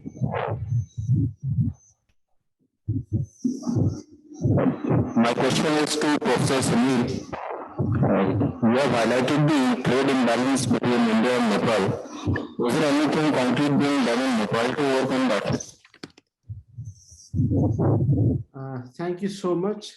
Some of the questions are not very clear, but let me see if that was what we got it. There was a question on how can we redefine India-Nepal relations in current times? How can we revitalize the relations? Because it is seen that Nepal is getting closer to China and there is changing bilateral relation with India because of that. Similarly, Nepal is raising the issue of revisiting or revising 1950 treaty. Similarly, Nepal has been raising the issue of delayed infrastructure project. Nepal at times uses China card. These are the questions. Similarly, how do Nepal looks at it in terms of India? There was a question on trade imbalance between the two countries.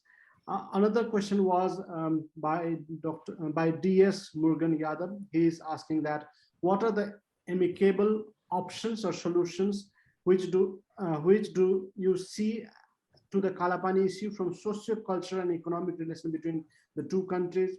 Another question is transnational threat and cross-border crime are rising at the border of India and Nepal. What ought to be done to increase the cooperation to check those cross-border crime and strengthen the military ties between the two countries? There's another question. Similarly, there's a question that when China announced railway to Nepal, India announced its desire to connect Nepal with the railway network. Similarly, when China reiterated about the project, India announced Raxaul and Kathmandu railway network. Does India react or rise up only when China is in the picture? Is it not too late for the two countries to wait for 70 years for a railway, 75 years for a railway connectivity? There's another question. Another question is that in spite of strong and deep cultural ties, where is there often a voice? Why is there often a voice against India in Kathmandu? Why there is so much of anti-India voices in Kathmandu in spite of having the deep and cultural ties between the two countries? It is directed to Meena Vaidya Malla, ma'am. And then to Sunil, there is a question that recently there is rapid rise of Chinese investment in Nepal, Chinese FDI in Nepal. What might be the reason behind decline in Indian FDI? There are other questions maybe we'll take for the third round. So may I now request everyone to react? Maybe we can start with Sunil and then answer that in the reverse order. Sunil, would you like to take over? In this sense, FDI is not declining from India to Nepal or from China. Only the number of projects or FDI has increased from China to Nepal, but in volume, India has the largest FDI share to Nepal. So there is no need to worry that India FDI is declining. We didn't have any question for Mr. Gambhir, but if Mr. Gambhir want to make any comment, you're most welcome. Thank you. Okay, thank you. So, Professor Dr. Meena Vaidya. The voice is not so proper, so I could not listen all those questions very properly. How to revitalize and reassess and reorient the Nepal-India cultural ties and relations. First of all, I think that to submit the EPG report as soon as possible. It has already been submitted. Now it has to be considered and it has to be reassessed, the relationship and the policies that what the EPG talks on. It has to go accordingly, first of all. Now, the next one is there should be going the frequent dialogues and the discourses from the top political authorities and the leaders from both of the countries. The next, the political will and the political power coming from both the countries are very necessary and essential to revitalize the existing relation of Nepal and India in the present context. Now, to develop the culture of trust, that is very important, of course. Develop the culture to work together, the culture to develop trust and confidence to reassess the relation. So, white voice against India from Nepali people. And the voice has been clearly manifest when they had a blockade during the time. During the time of hardship, it's being generally heard how people react in the street to express their dissatisfaction sometimes. So far, I think Nepal-India relations should be going in a more human, it should be going in a resilient way, and it should be going in a very lively way so that no one will be the loser. From our relationship, we always expect the win-win relationship that does the benefit not only for the two countries, that really brings the peace, security, and the stability in the whole region. That is the essence of our very old, ancient, and the cultured relation since time immemorial. Thank you. Thank you, ma'am. May I now move to General Dr. Shokin Chauhan? Yeah, Pramod, thank you so much, Dr. Pramod, for your. Could you just give me the first question again? What would you like me to explain? So there was one question on railway, that is it not too late that in last like we got India-Nepal railway after 75 years, do India rise only when there is China factor? That was one. There's another question on, like, let me just check it. Like how we can stop transnational threat and cross-border crime that is rising between the two countries. What can be done so that this cross-border crime can be stopped and military relation can be strengthened? Okay, let me take this trans-border crime first. Can you hear me, all of you? Okay. Yes, sir, we can hear you. The issue is that we have, firstly, several protocols. There are issues about what India must do. There are issues what Nepal must do, and there are issues on what we together must do in ensuring trans-border crime. The first issue about crime is information. So the first thing that both India and Nepal need to do is share information and intelligence in an unhindered manner. Right now, since I was in the embassy, the sharing of information is done carefully, and we don't give the entire lot, and neither does Nepal give the entire lot. So it becomes difficult for the agency that is operating on the ground to know exactly what the threat is. Let's take a view on, say, a known criminal entering Nepal. If the information is known to India, then India must transmit this immediately to the Nepalese that here is a known criminal, he is likely to create this problem, and you must take information. So the first issue is sharing of unhindered information. That means having a joint information center which is sharing this information all the time. Secondly, joint patrolling along the open border. So once you have the information, how will you stop the crime? That means ensuring that forces from both sides of the border are there and present and operating and talking to each other. Here, there is a major issue. Sometimes the equipment that the forces are using on both sides of the border are different. And those equipments don't talk to each other. As a result, the forces are not talking to each other during these joint operations. As a result, the criminal elements take use of this and are able to escape because of the lack of coordination between the two forces that are there. The third issue is identifying the threat earlier. We are aware that in Nepal, the ISI had created a network of terrorists and were pushing terrorists through Nepal. Similarly, during the time of the Maoist adventure, or during the time of the disturbances that were taking place, there was a lot of talk of the Maoists operating from India. And there was a lot of suspicion between the two countries that, look, this is happening in your country and you're doing nothing to stop it. That suspicion can only be removed through an open system of discussion. That means if you say that these people are here, please come and check that. Europe has protocols that function. Europe also is a country, is a continent like the Indian subcontinent, where there are small countries having various issues with each other. Maybe we should, now the time has come for us to learn how Europe, with open borders, deals with crime between the countries. Similarly should be the issues here. So I'll again reiterate this. Joint measures must be sharing of information, joint patrolling, having the same equipment, talking to each other, and ensuring that whatever information has been given is talked about.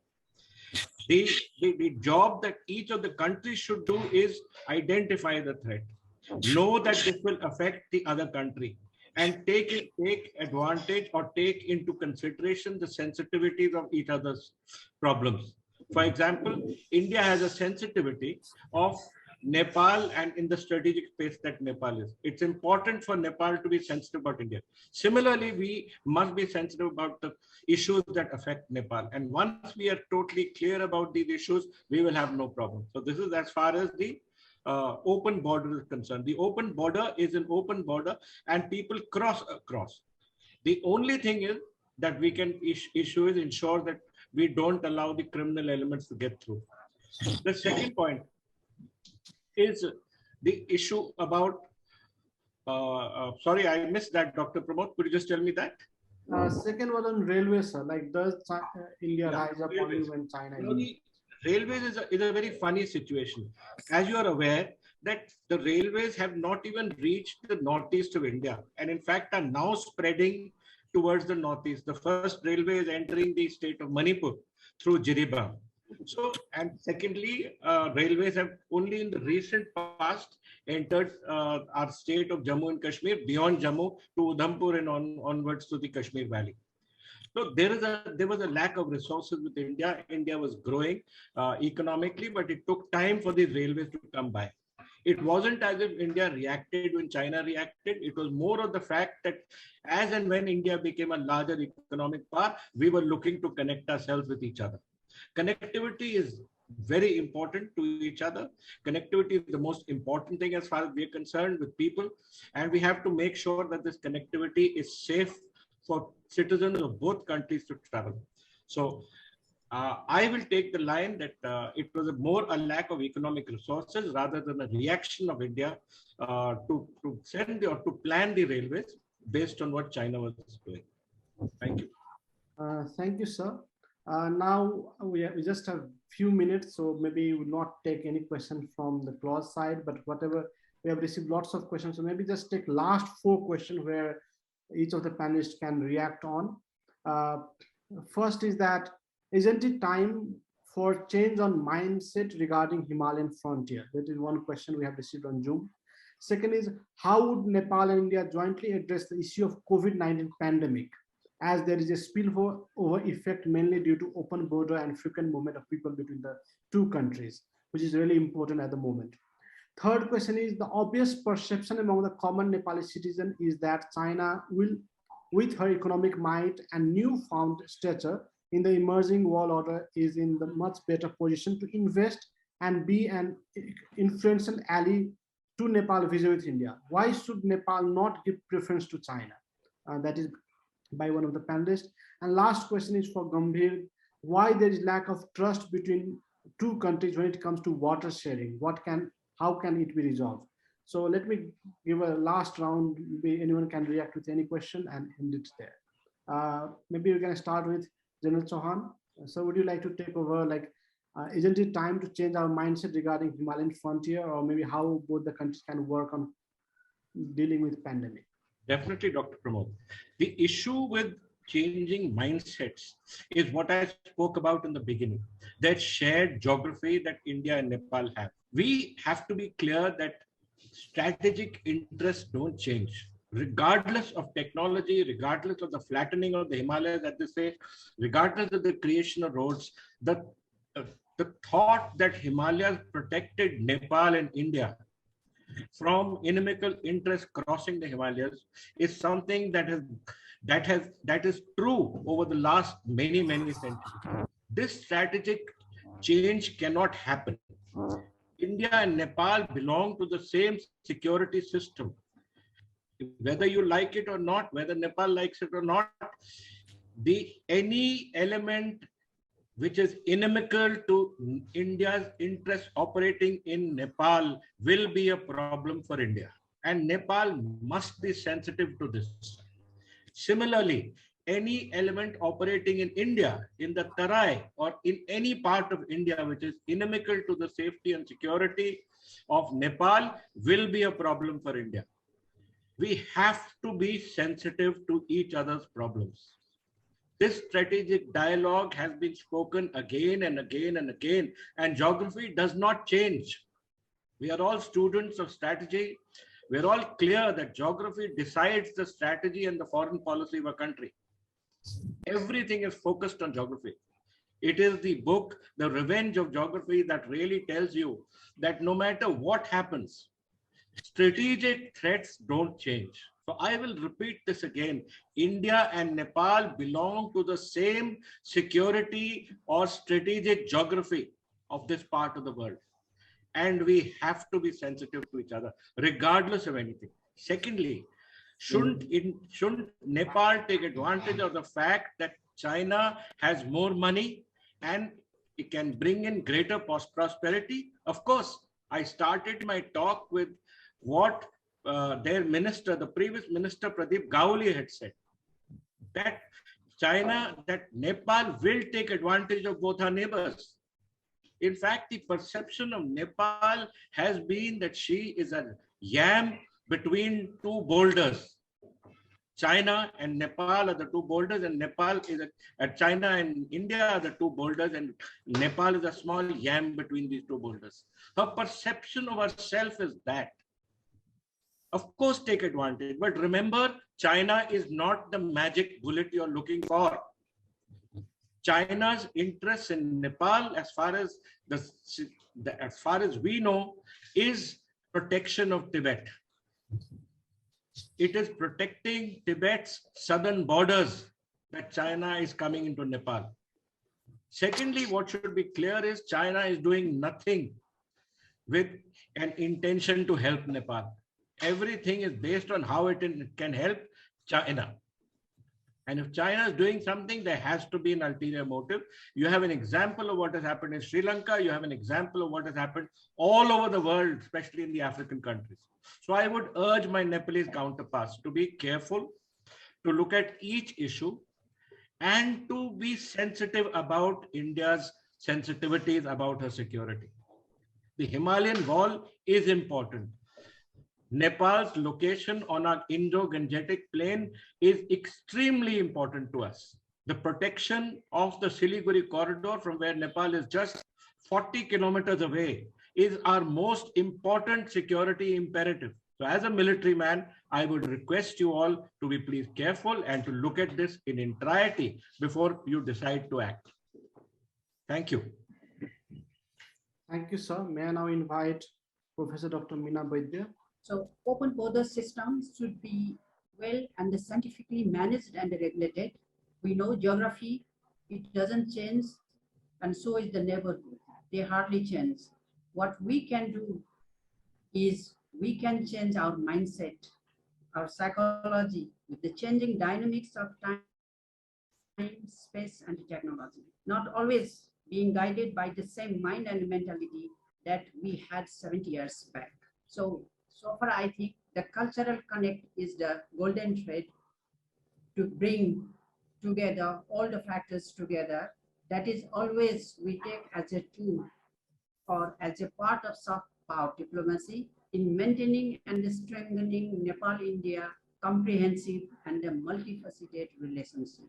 To retain this bond and the ties, the bilateral relations should be coming up with new thoughts and the ground realities as per regional and a global paradigm shift and the flux. Thank you, ma'am. May I now move to Mr. Mohak Gambhir? Thank you, Dr. Jaiswal. If I remember correctly, I think the question was regarding the lack of trust between the two countries when it comes to water sharing. So I'm not sure if it's a lack of trust, but more about mild competition for resources that exists, and you'll find this kind of competition between the upper riparian, lower riparians, and vice versa. Throughout the world. So, and it exists in South Asia as well, with between, let's say, India and Bangladesh, for example. But I think the person who asked this question was probably referring to the Mahakali Treaty and the Pancheshware Agreement around the Mahakali River, which is called Chauhan in India. And from what I understand from whatever reading I've done is that Nepal felt that it was, frankly speaking, shortchanged. Now, of course, that's one way to look at it, and but from the Indian perspective, India has always been, when it comes to these water sharing agreements, even with Pakistan, which is a decades-long rival, we share of the agreement, which is the Indus-Water Treaty, and even the independent analysts tend to agree that it's in the treaty is highly favorable for Pakistan. But nevertheless, even if there are some there's some discontentment on the Nepalese side, the two sides are working together. The problem with these kind of things is that since no side wants to let go of claim over such important resources, the solutions to these can take time. So, but I don't think there is a lack of trust. Just the process for this issue resolution is a bit slow and time-consuming. Thank you. Thank you, Mr. Gambhir. May I now move to Sunil? Here we would like to end. I think before I end, let me share some of my thoughts and which has been raised, which are very important. Like the issue of mothers, and we didn't want to enter that issue because it's gradually being addressed. Mothers issue that was raised is genuine, and it is being gradually addressed by the Constitution and the government of Nepal. Nepal's Constitution is not the best, but it is best among the worst because it was made by the elected Constituent Assembly. And gradually, the problem that has arisen is being addressed. So I think through amendment, we'll be resolving those issues. Similarly, on the issues of Ramayana and Buddhist circuit, I think this is very good initiative, and both the sides should speed up those kind of projects so that can enhance deeper cultural relations. I think from Kathmandu to India to Sri Lanka, these Buddhist and Ramayana circuits should be extended. That will not only enhance the tourism industry and connectivity, but also it will enhance the global trade, which will be beneficial for the whole region. When it comes to progress on infrastructure projects, yes, there is delay when it comes to Indian development projects in Nepal, which cannot be denied. But at the same time, what we have seen is that in recent times, since we got Modi government, there has been relatively, those projects are being speed up. Like there's better progress when it comes to Indian development projects under Modi regime. And another reason is also due to a kind of relative stability in Nepal, that we had at least 4 or 5 years of stable government, and that also enhanced the projects. When it comes to China's BRI project, yes, Chinese BRI projects are also slow. At the same time, Nepal is not willing to take any huge project from China, which Nepalese can't repay back. And obviously, the reason is that the lessons from Hambantota, we are not going to take any project from China which we cannot repay back.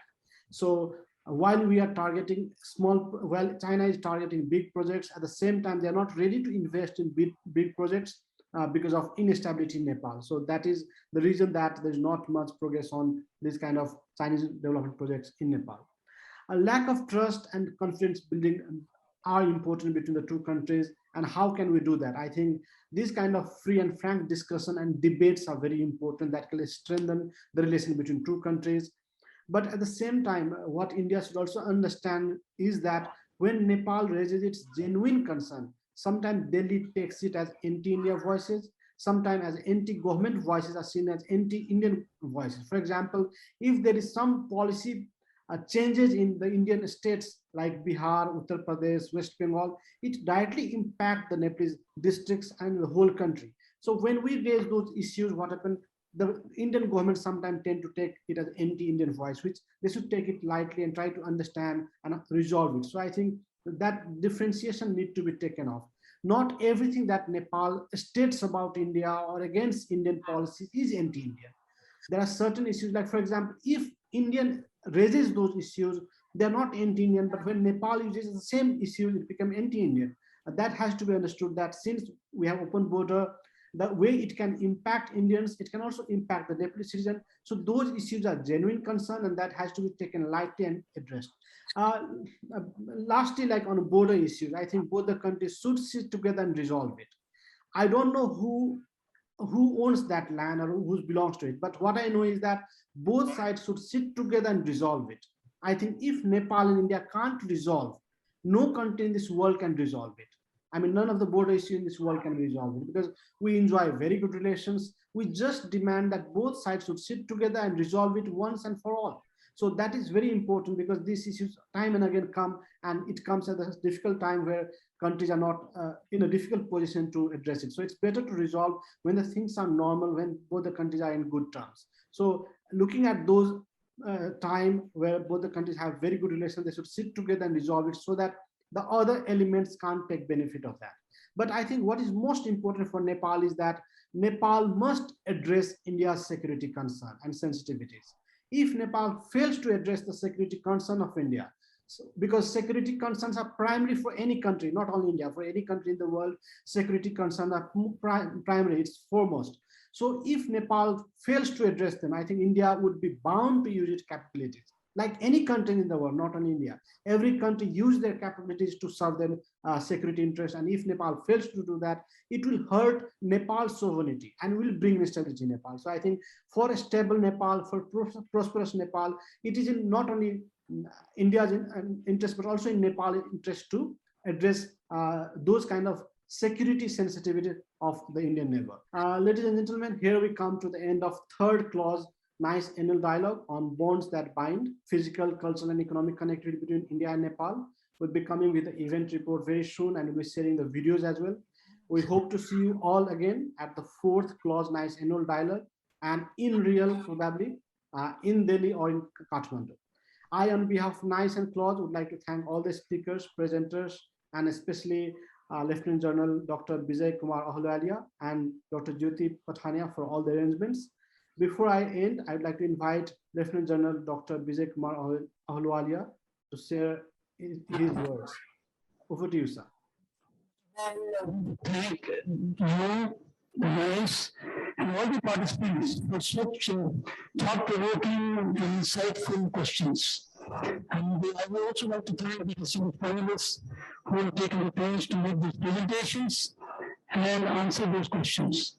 Let me say, one wonderful point was made. We share strategic space, the great Himalayan range. A great amount has been spoken about the strategic significance of the great Himalayan range. Let us go back to the year 1940s. Mao Zedong, on a number of occasions that he spoke, I quote, Tibet is the palm in Tibet is the palm, and Ladakh, Nepal, Sikkim, Bhutan, and Nepal are its fingers. Unquote. This is what he had said a number of times, that Tibet is the palm and these five are the fingers, including Nepal, including Sikkim, and Bhutan and Nepal, and Ladakh. Now, they became the People's Republic of China on 1st October 1949. And by March 1950, the two group armies of China, PRC, have started moving into Tibet. And on the 3rd May 1951, a 19-point agreement was signed with the division of the Tibetans that Tibet came into the control of China. I think we have to keep this particular aspect in mind, that a very important aspect that was given out by the Shokin Chauhan was, I quote, "Two nations but one people," unquote. I think that's a wonderful statement that he made, because Professor Meena spoke about the cultural, shared cultural and value system based on our religion, based on our Veds, Upanishads, including she spoke about Vasudev Kutumbakam, exactly what the Indian philosophy speaks about. So I think we need to ensure that we have our hearts and minds getting together. I also want to make a mention about trust and confidence. It is something that we actually have to work. As I mentioned right in the beginning, that the kind of bonhomie, the camaraderie that we share with the people from Nepal, actually you can hardly make out there's any difference between those staying here, working with us, and living with us. I also want to make a mention that there is no country in the world which has a neighbor and does not have minor problems. Every country has, it happens in, when you're staying in the community with the neighbor. But the only point that we have to understand is that we must not allow differences to turn into disputes. That can only happen provided we continue to have an effective communication network that we are able to resolve at the point when you have a difference coming up. Don't allow it to turn into a dispute. I just share this with you that as the Army Commander Central Command, when it went into the area of Gurgi and to Kalapani and to Lipu Lake, at that point of time in the year 2010, I was briefed by the people on the ground, so there's a minor border problem that we have in this junction in Nepal. One fine day in November 2019, we find a new map that comes up that goes up to Limpas area, has also Kalapani and Lipu Lake. I think some of these can easily be spoken to each other. They will need to have a negotiation, a dialogue. There is very minor issue which must be taken care of when such a thing is arriving at the lower level itself. So my point very simply is that we must not allow differences to turn into disputes. Every country has a minor difference in neighbor. It's only how we get along to move ahead. We have a very good point in here that we are passing through very difficult times. And that is what exactly I was trying to bring out in my address, that South Asia is rated very low in its peacefulness.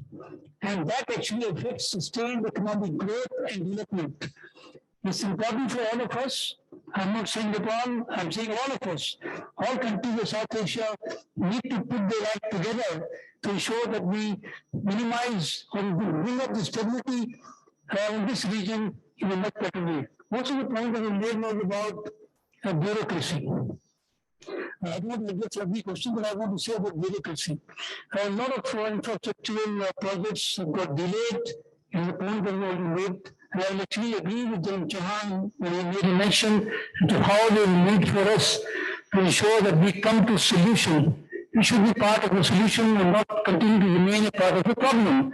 But let me also offer that once between the two countries, you decide that certain projects must be taken up, I think the correct thing would be to prioritize those projects. Those which come into the prioritized list must be monitored regularly.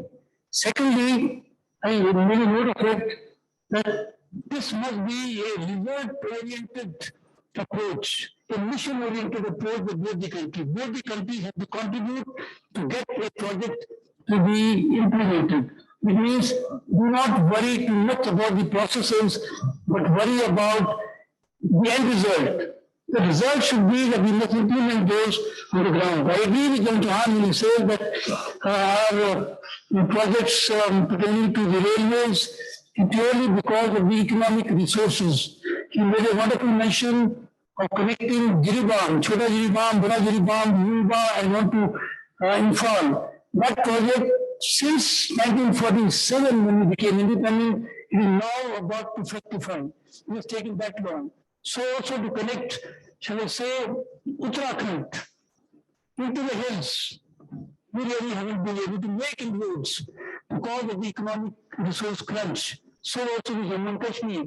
I'm sure the very thought of having an electric train as a MOU that was signed with India-Nepal to have Kathmandu to Raxol is a very good thought process to move ahead. I feel that also the fact that while we are looking at bureaucracy, it is a general rule that we must empower our functionaries to take decisions. If you do not give that leeway, that means we need to look at the solutions at the time when we are discussing those. It is also brought up by Chauhan. And do not post decisions. Only if you keep postponing decisions, then obviously it adds to the bureaucratic hurdles. So I think overall I would feel that one more issue that we have to understand, in my view, that as Chauhan was making a mention, that we all belong to the same security ecosystem, and that the natural connectivity of Nepal lies with India. The flow of the rivers, the flow, the movement of people, the shared values, shared culture actually lie with India. And that I'm sure we have 125,000 military pensioners and civil pensioners whom we have communication with. We maintain the same bond harmony even today as if they're serving with us. So those I think are some of the hallmarks of our moving ahead. And I feel that we have a great potential to further enhance our relationships. With that I would like to convey my sincere thanks to each and every one of you who participated. Thank you and Jai Hind. Thank you, sir. Thank you so much, Lieutenant General Dr. Vijay Kumar Ahluwalia, for your words. Thank you, everyone. Have a nice day.